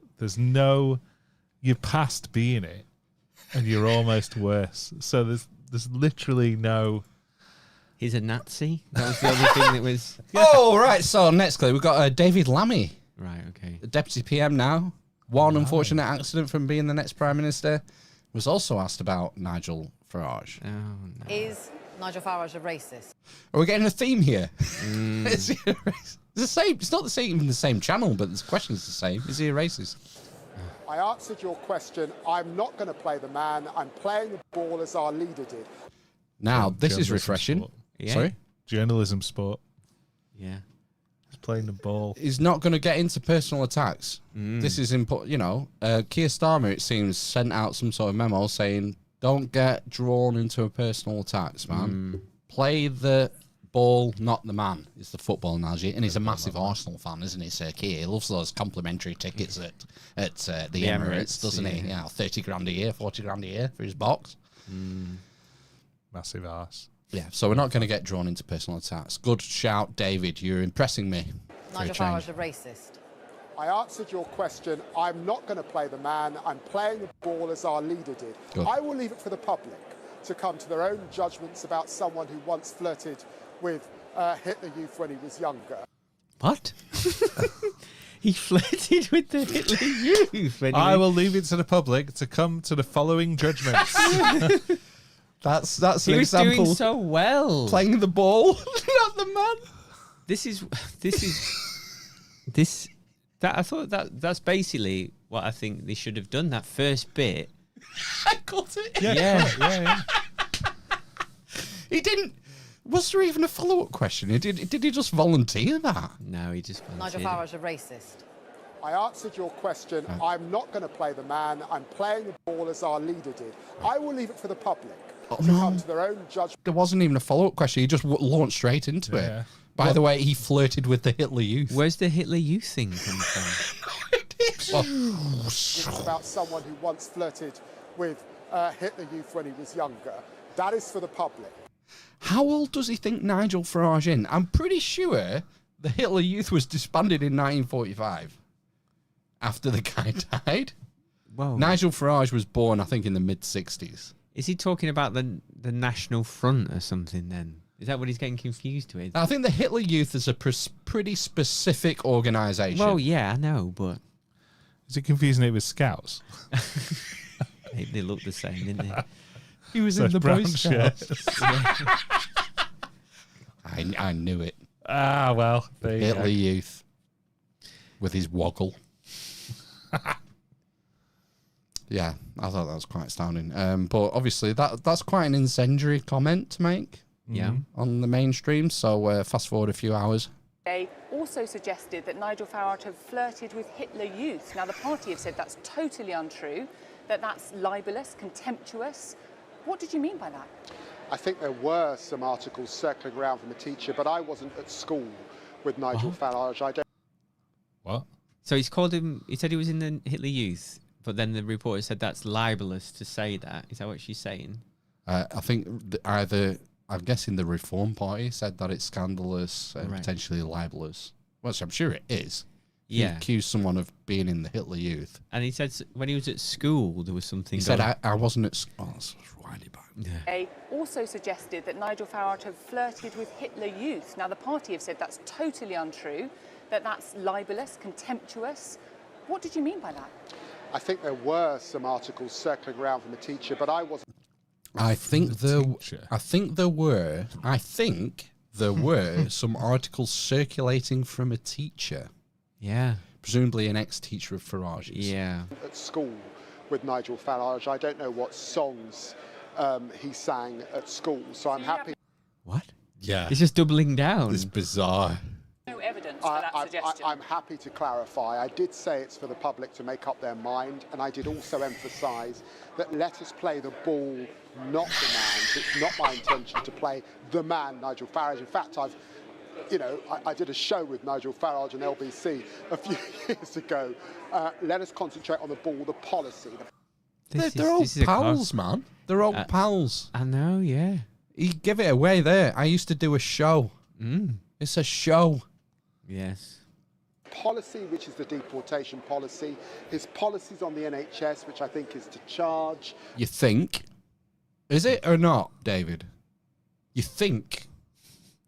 and his policies on lowering tax cuts, which would lead to the bond markets, not the man. To be totally clear, you're pulling back from that comment that you made. He has denied it, and so I accept that he has denied it, and I would like to clarify that position because in the end, the Prime Minister was keen for us to focus on the policies, not the individual. Oh, God. So did Keir Starmer say to focus on the policies, not the individual? Play the ball, not the man. After he called him racist in the No. conference? Well, maybe.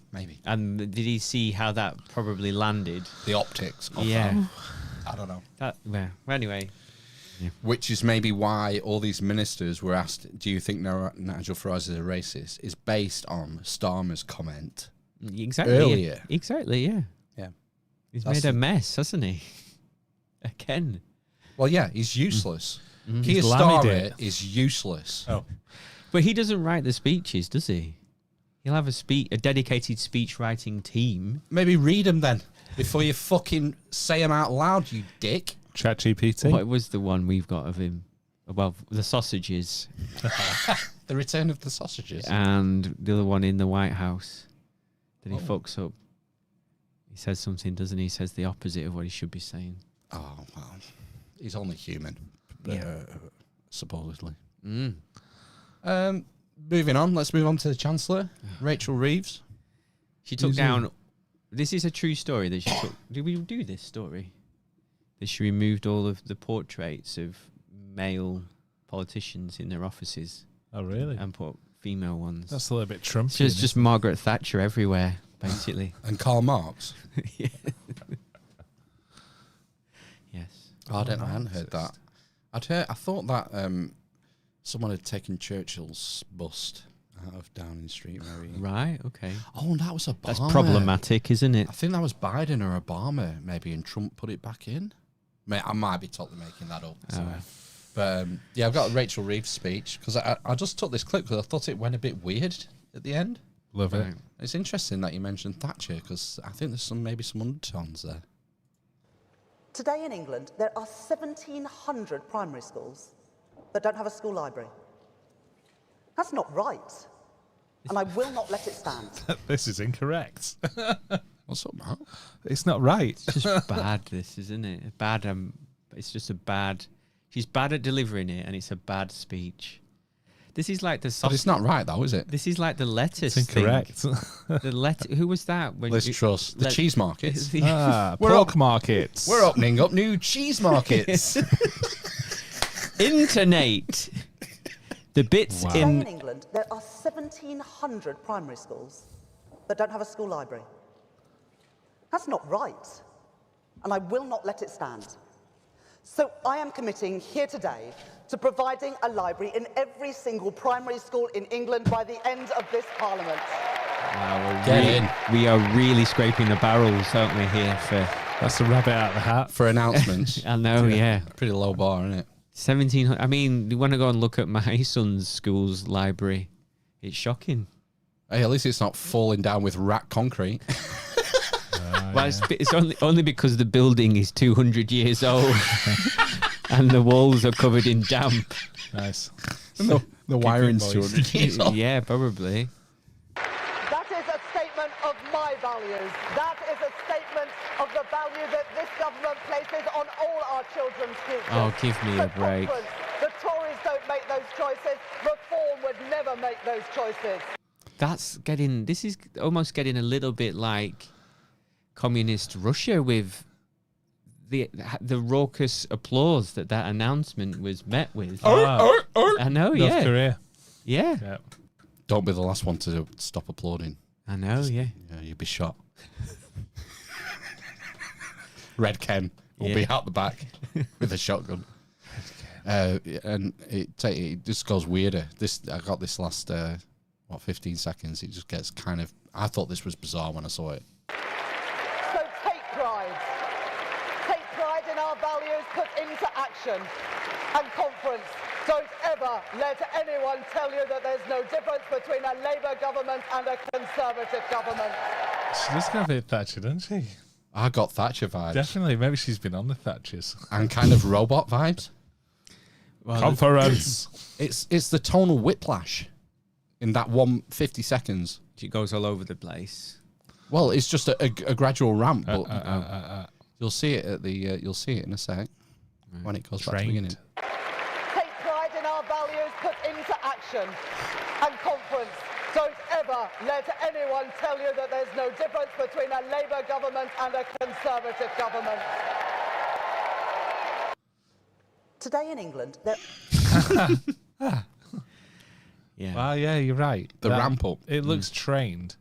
Oh, my only criticism of it rather, is that she shakes her head when she says Labour, nods her head when she says Conservative. Really? When she's doing the robot thing. Oh, when she's doing the right at the end? Yeah, yeah. And conference, don't ever let anyone tell you that there's no difference between a Labour government and a Conservative government. She knows. I got that secret handshake. What she should have said is there's no difference between a Conservative government and a Labour government. Or, yeah. With that head movement. Maybe she did, yeah. And conference, The only thing that's missing is the thumb. The old... yeah. That's not... That doesn't... I think they've got rid of that now, haven't they? Because people can see through it. See the thumb, yes. Someone told me about that when I was presenting in New York. They said... Thrust your thumb. Well, Thrutch. it was Thrutch mentioned. your I said, thumb. I said, I don't know what to do with my hands when I'm doing these things. Just cup the balls. I think I did Wide a bit of front that. to back. Put your head on the toilet bowl. That's it. Let it all hang out. Clean anus. So they didn't like what you were doing? No, you said you didn't know what to do with your hands. No, I was just talking to a colleague. I said, I never know what to do with my hands when I'm doing these things. He said, what do you do what politicians do? And I'd do the old thumb point. It was just a call back to that. Yeah. Synergy. Synergy, synchronicity. Politicians are known for talking with their hands. Yeah. Wap, wap. Yeah. Right. Let's have a check the chat, eh? So what's going on in the chat? Hello. Oh, Martin saying it. I'm guessing this is in relation to David Lammy. Every time he talks, it makes him look even dumber. Oh, he was born in 64. That'll be Farage. Right. Oh, Cole, Sniper Mite. So that... Rachel Reeves reminds him of Angelica Houston in The Witches with that haircut. Yeah. I can see it. Oh, that's good. It's coming back. And 90s, she does... 90s is hot right now. She does like a speech, doesn't she, at the end? In front of all the other witches. In front of the conference of witches.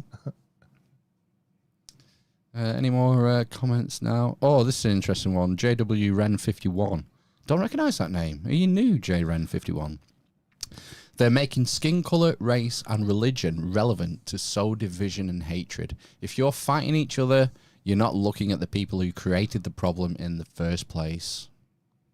Agreed.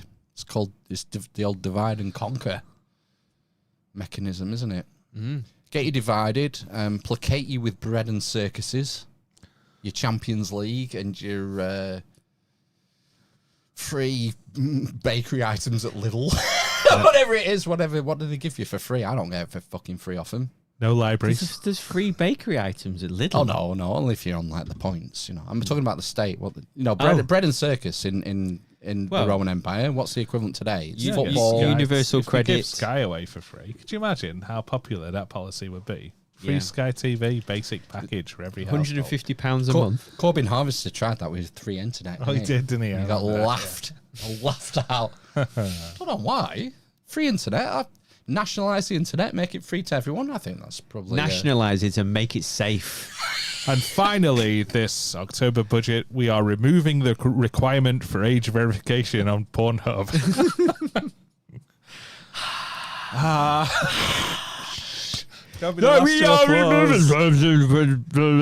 Pornhub. The immediate poll after the budget shows 200% lead for Labour. Yes. Between the age groups of 35... People who don't vote. Yeah. 18 to 35. Yeah. Yeah. Yeah. That's it. Low on the comments tonight. Fucking hell, what's happened? Is that because we misfired with part 1, maybe? Yeah, maybe it was our fuck up, wasn't it? Maybe. Only send us 400 hypes this week. Yeah. We don't deserve the usual 3,000. No. All right. Kerry Woolley says, ists, isms, and obias is how they're controlling ya. So ists, or racists, isms. What's a B in ism? Racism. Raceobias. So phobias, so like Islamophobia is the term that people like to be labelled with. Arachnophobia. Yeah. It seems like Reform drew a lot of ire from this policy of removing, is it indefinite stay of leave? Oh, indefinite leave to remain is the thing, isn't it? That's what drew the ire, particularly, I think, at Labour Party conference. Yeah, something that I don't really understand it.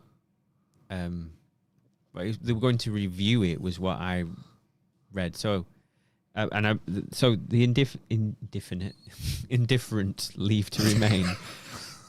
That's what gives you access to the system, basically. I think, isn't it? It's like benefits and housing and all the rest of it. Right. Yeah, you have to pay something like that. No, it's 5 years. If you've lived here 5 years, it's automatic. Okay. Or you can apply for it. Yeah, so you apply. So once you're granted asylum, then you apply for your, I think. Oh, does it not count from when you arrived? What do you mean? So, because the asylum process might take 2 years. Sometimes it takes. Some people are claiming asylum for decades. Yeah, so I mean, does it not count from when you arrived rather than when you're granted asylum? I don't know. It's a good point. Maybe. Probably. I don't know. Probably. Martin W. is moving to India. I've had enough of England, to be honest, especially with this government. Oh. Right. Okay. There was somebody moved to an unclaimed piece of land. It was a tiny island somewhere. Is that Sealand? I don't know. I saw a good volcano on Google Earth the other day. It's like it's near Iceland, and it's like nothing. There's 2 buildings. Okay. I thought that is hardcore. I've found my people. Could you import some soil and then grow crops and keep? I think there's soil there. You could probably grow crops. It looks all right. Right. Okay. Yeah. Let's do it. Fertile, that old volcanic soil. I was thinking of moving. I always think about the lake and a cabin that I found in France for like 10 grand. Nice. It was like 10 acres and a lake, and it was like something ridiculous, like 10 to 20 grand or something. It's an ex-French nuclear testing site. Yes. Inhabitable for the next 10,000 years. Nice. Bikini Atoll, I think it was called. Yeah, nice. Ooh, bikinis. I like it. Yeah. Salt! I'll have 2! Is it itsy bitsy teeny weeny yellow polka dot? Well, itsy bitsy teeny weeny 3-eye polka dot bikini. 3-eye. Yeah. But yeah, you could go to France, couldn't you? France is all right, isn't it? It's for French people. Nothing wrong with French people. Wait. We could do French. Phil had to do some emergency French yeah. today. Yeah. Yeah. Could learn French again. Je voudrais. Un hot dog, s'il vous plaît. Yeah.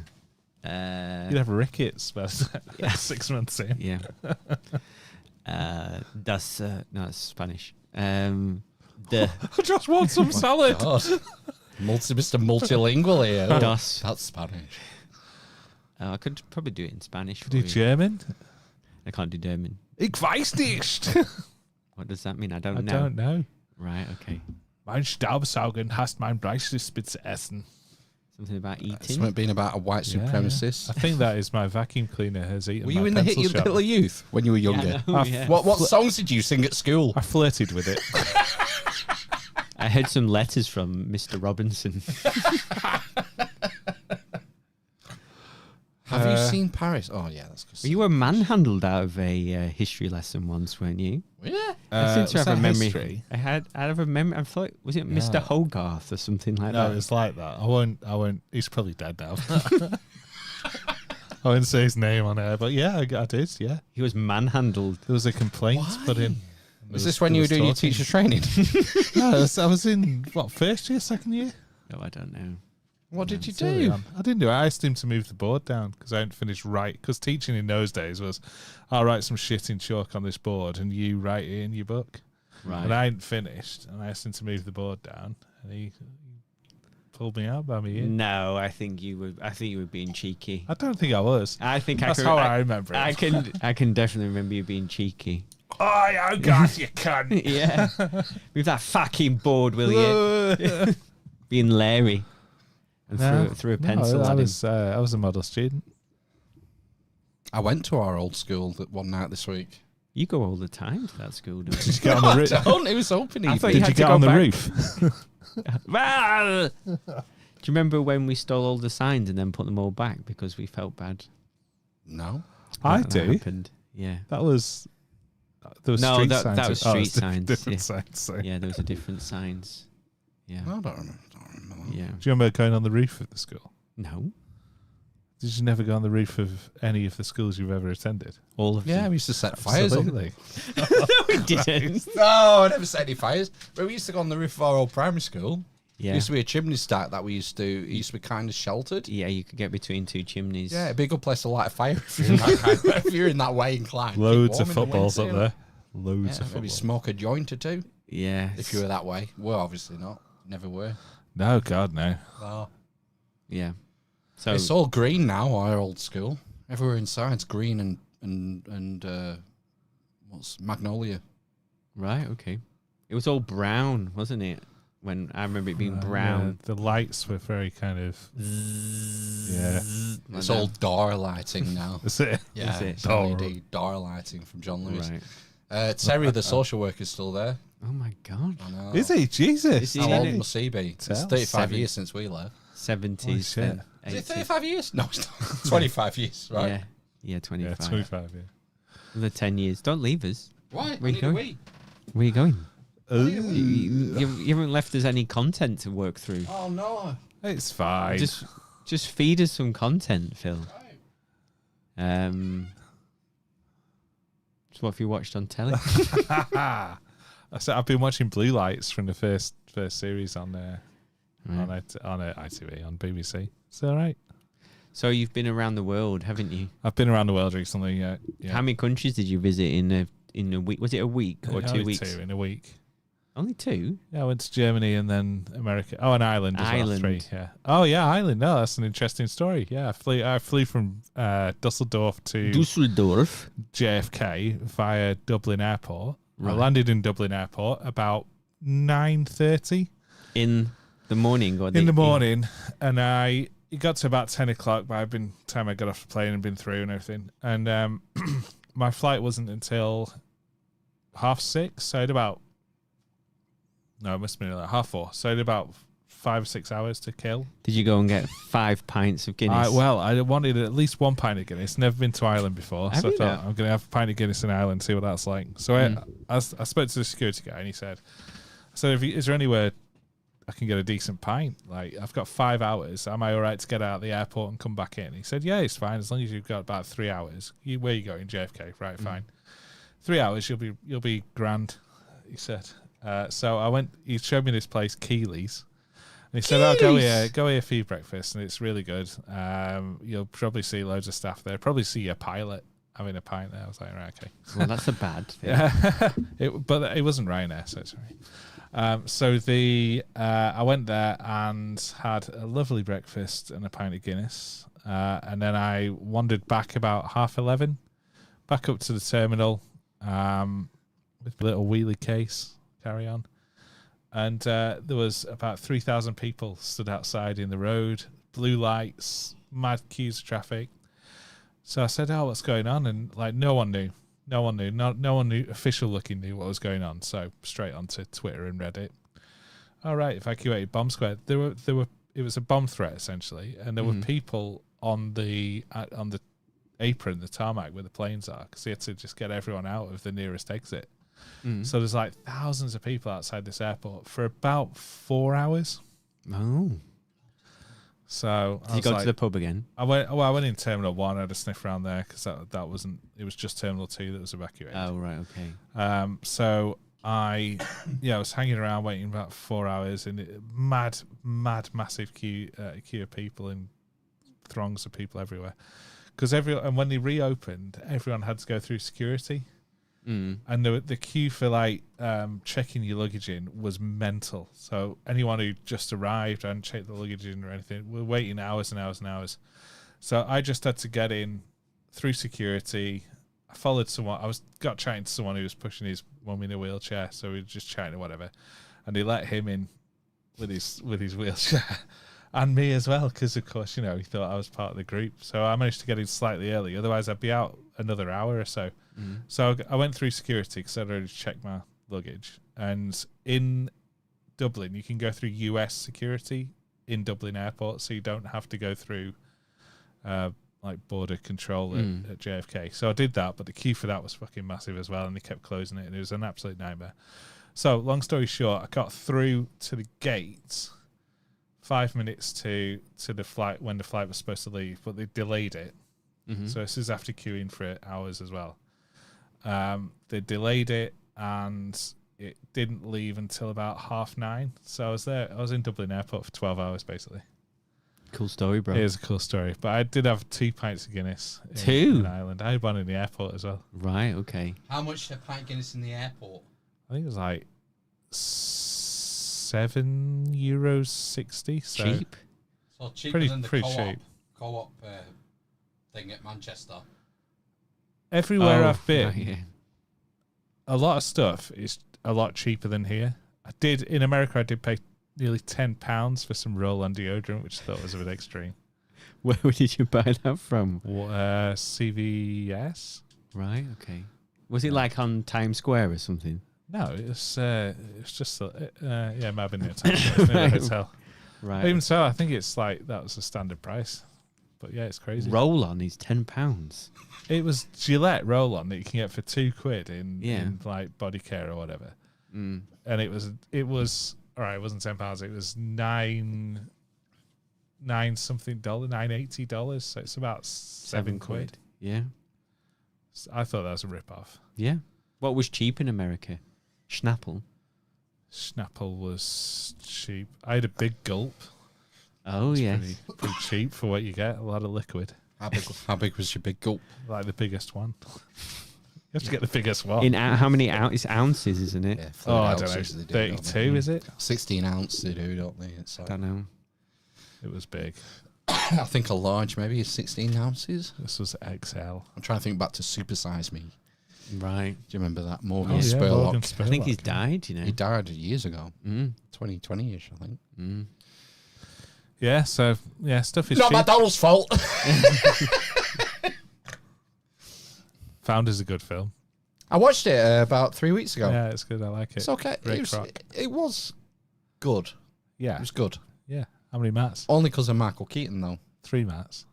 Yeah. I can't remember anyone else in it. Oh, no, Thingy's in it as well. Offerman. Nick Offerman's quite good. Yeah, he's in it. Those two are all right. The two actual founders, Yeah. they're both good. It's just a good film, not particularly interesting. It's more of an acting tour de force. Yeah. Kind of an interesting story. Yeah. That I didn't know. I didn't know about the founding of McDonald's and how he kind of screwed them over. Yeah. So it says, I don't know what happened. That's just their spin on it. You know, maybe they were going nowhere. Maybe. And he sees the opportunity. You know, and they got the 1%, didn't they? Or was it 0.5%? I don't know. Yeah. You know, I don't know. But you can you empathize with the position of like, this is our baby. We created this system. It shows some redesigning on the playground with the chalk. That was good. I enjoyed that. Yeah, the overhead shots of them running through and then running it. No, run it back, run it back, run it making back. the process lean. Yeah, sort of the process of that. That was quite cool to see. Kaizen. Again, Kaizen, yeah. How much of that is autoerotica and how much of it is actually true? I don't know. It's entertainment at the end of the day. Erotica. It's not a fucking documentary. No. And even them are slanted. I watched a film last An night. Inconvenient Truth, anyone? Sorry. It's okay. What did you watch last night? I watched a film. What did you watch? It's a film with Matthew McConaughey. All right. Driving a bus. right. He drove a bus through a fire, essentially. Oh, I think I see a trailer for that. Oh, Bus Fire. It's called Bus Fire. Busfire 2018. Is it that one where he can't drop below a certain speed? Otherwise the fire will get him. That's called Bus Bomb. Bus bomb. Pub quiz, Hadshad. You're on a school bus and it's on fire. All right. And guess what? If your speed drops below 50, it's going to catch fire some more. All right, all right. So what do I do? Good So God. go on, what's the fucking premise? He's driving a bus that's on fire, is that it? They made us strung that out for 3 hours. Yeah, 2 hours. 2 hours, wow. 2 hours. Wow, I think that was a 3-map film. 90 minutes. It was good. That's all you need for a bus. So basically, it's about the wildest wildfire, the largest wildfire. Oh, is it California? In California. California. Oh, Oh, California, rest in peace. Yes. So yeah. When's it set? What period? 2018. It's a true story. Oh, so it's the 2018 wildfires. So yeah, it's the wildest fire in California history. I think there's 13,500 homes were burnt as part of it. And was the climate change spin on it? So Did they label it on climate change? There was only one shoehorned climate Reference. Yeah, and it was the fire chief, and I don't know if this was what happened in real life. Fire Chief Wiggum. Yeah, he goes to do his speech to the media. I thought, when is it coming? Because of the film. But there was no other things in it. And then he says, right, we're moving away from trying to contain it to something like we're just evacuating people, and I'm going to go now. And then he walks away from the stage and he goes, and he comes back and he says something on the lines of, I just want to say, each year these fires come and each year they're getting bigger. And he walks away like that, basically. Right. So that was the only thing. All right, so not on the nose then. No, that was the only bit of that you could maybe say was... Yeah, pointing a finger. Yeah. And then there was like... this made me think, actually. So it was blamed on some kind of utilities, an energy company, something... gas and electric. So what they traced it back to was Enron. A pylon. It was windy, and a pylon had fallen onto the like something from a pylon had fallen off and sparked a fire, basically. And because of like the failures of land management and forest clearing, maybe there was all this dry kindling on the floor ready to erupt. Maybe, yeah. Because that's the job. Is the it? opposite answer to the people who say it's all about climate change. They say no, it's land management. Right. Okay. The Native Americans have been doing slash and burn. They know how to manage the land. Oh, I You see. have to Right, manage okay. it. Yeah. When trees fall down because they're old, you have to clear them. Right. Otherwise, they will catch fire. Yeah. Okay. So you have to manage the land, and And those budgets have been decimated over the last 20 years. And so the other thing as well was they had been dry for, I think, 280 days. It said it hadn't rained for 280 days in this particular area of California. Because global climate warming change, no doubt. Yeah, so that was, I suppose that's the other bit, isn't it? But that might have been a fact of the story that it hadn't rained for 280 days in Why don't you just put paradise. some chemtrails up there? They did. They started dumping the red powder, whatever it is, or Silver water. iodide. So. No, sorry. When there's a fire, they dump that red. Is it powder or water or chemical or something? Went to try and Kool-Aid. Yeah. Big gulps. Yeah. Yeah. Out of the plane, but it was good. It was a good entertainment. It was done at a good pace. Matthew McConaughey was fine in it. Was he not just all right? He was in it was in grubby mode. If you know what that is, he had his wispy beard and his face was a bit dirty. Oh yeah. Throughout the film, and he had there was a difficult backstory, with his son and not getting on and being a bit of a loser and that carry on. Yeah. We watched a sequel, Ghostbusters 2, last night. The family film, Saturday film. Right. Yeah. Good. 'Tis the season. It's not as good as the first one, obviously. It is a Christmas film. I mean Halloween, but there you go. Still got the mince pies out at Lidl already. Oh yeah, they came out in September, end of August. I have found myself to be a lot calmer since making a conscious decision not to get irate about how early Christmas comes in shops every year. Yeah. I've just accepted it. and The it's third great. of a My year. life is zen. Hey, maybe I fancy a mince pie at August. Absolutely. I mean, mince mate, pies yeah. are nice. They're cheap enough. There's stuff in your one stop as well. Yeah, I'm down sure the there road. is, yeah. It's like Terry's chocolate orange Christmas trees. Yeah, we watched Ghostbusters 2. Not as good as the original, obviously, but it has its moments.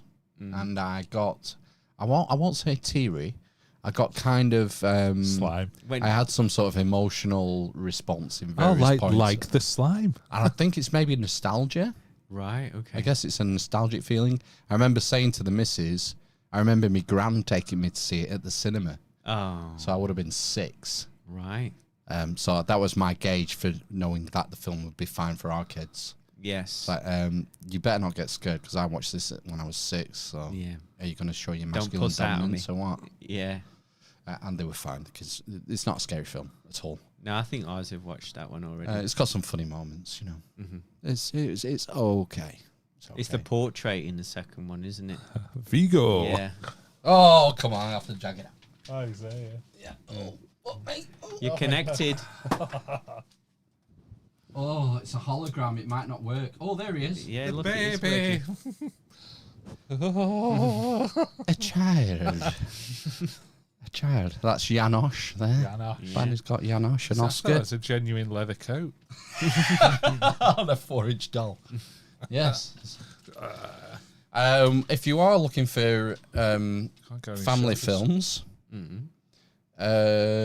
and you still uphold the myth that is Father Christmas, Yes. stay away from Gremlins. Why? Because there's a whole scene where They explain. the love interest explains how her dad was pretending to be Father Christmas and died up their chimney.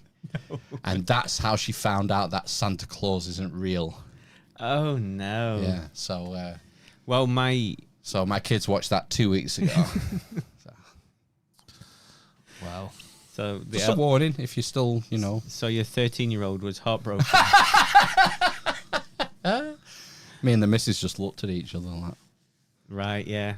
That was one that was possibly on the agenda, but I remember being a bit scared watching that one. It's not scary. But, you know, if you're doing the Santa Claus thing, then maybe give it a miss. You've not met my 6-year-old. He has, when they say mild peril, he is deeply affected by any type of mild peril. He sees it as an extreme peril. Yeah. He's like, what's going to happen, Dad? What's going to happen? Existential peril, Dad! Yeah, that's what happens, and he has to hide, basically. Oh, man. Yeah, Oh. so... Yeah. Bless. Yeah. Jurassic Park Rebirth really fucked him up. I think it's time for an am finally, isn't it? I think so. Sun's getting low. Just a last Labour clip. Laura Koonsberg has a show on the BBC. Nice. And she was interviewing Keir Starmer. And Keir Starmer seemed to invent a new phrase with a Freudian slip that I felt lovely. bared repeating. Your Labour predecessors, when he was having a bit of bother, Harold Wilson, when asked what was going on with his leadership, he said, I tell you what's going on, this government's going on, and I'm going on. And John Major said to his critics, put up or shut up. What's Keir Starmer saying? Give me time, give me space?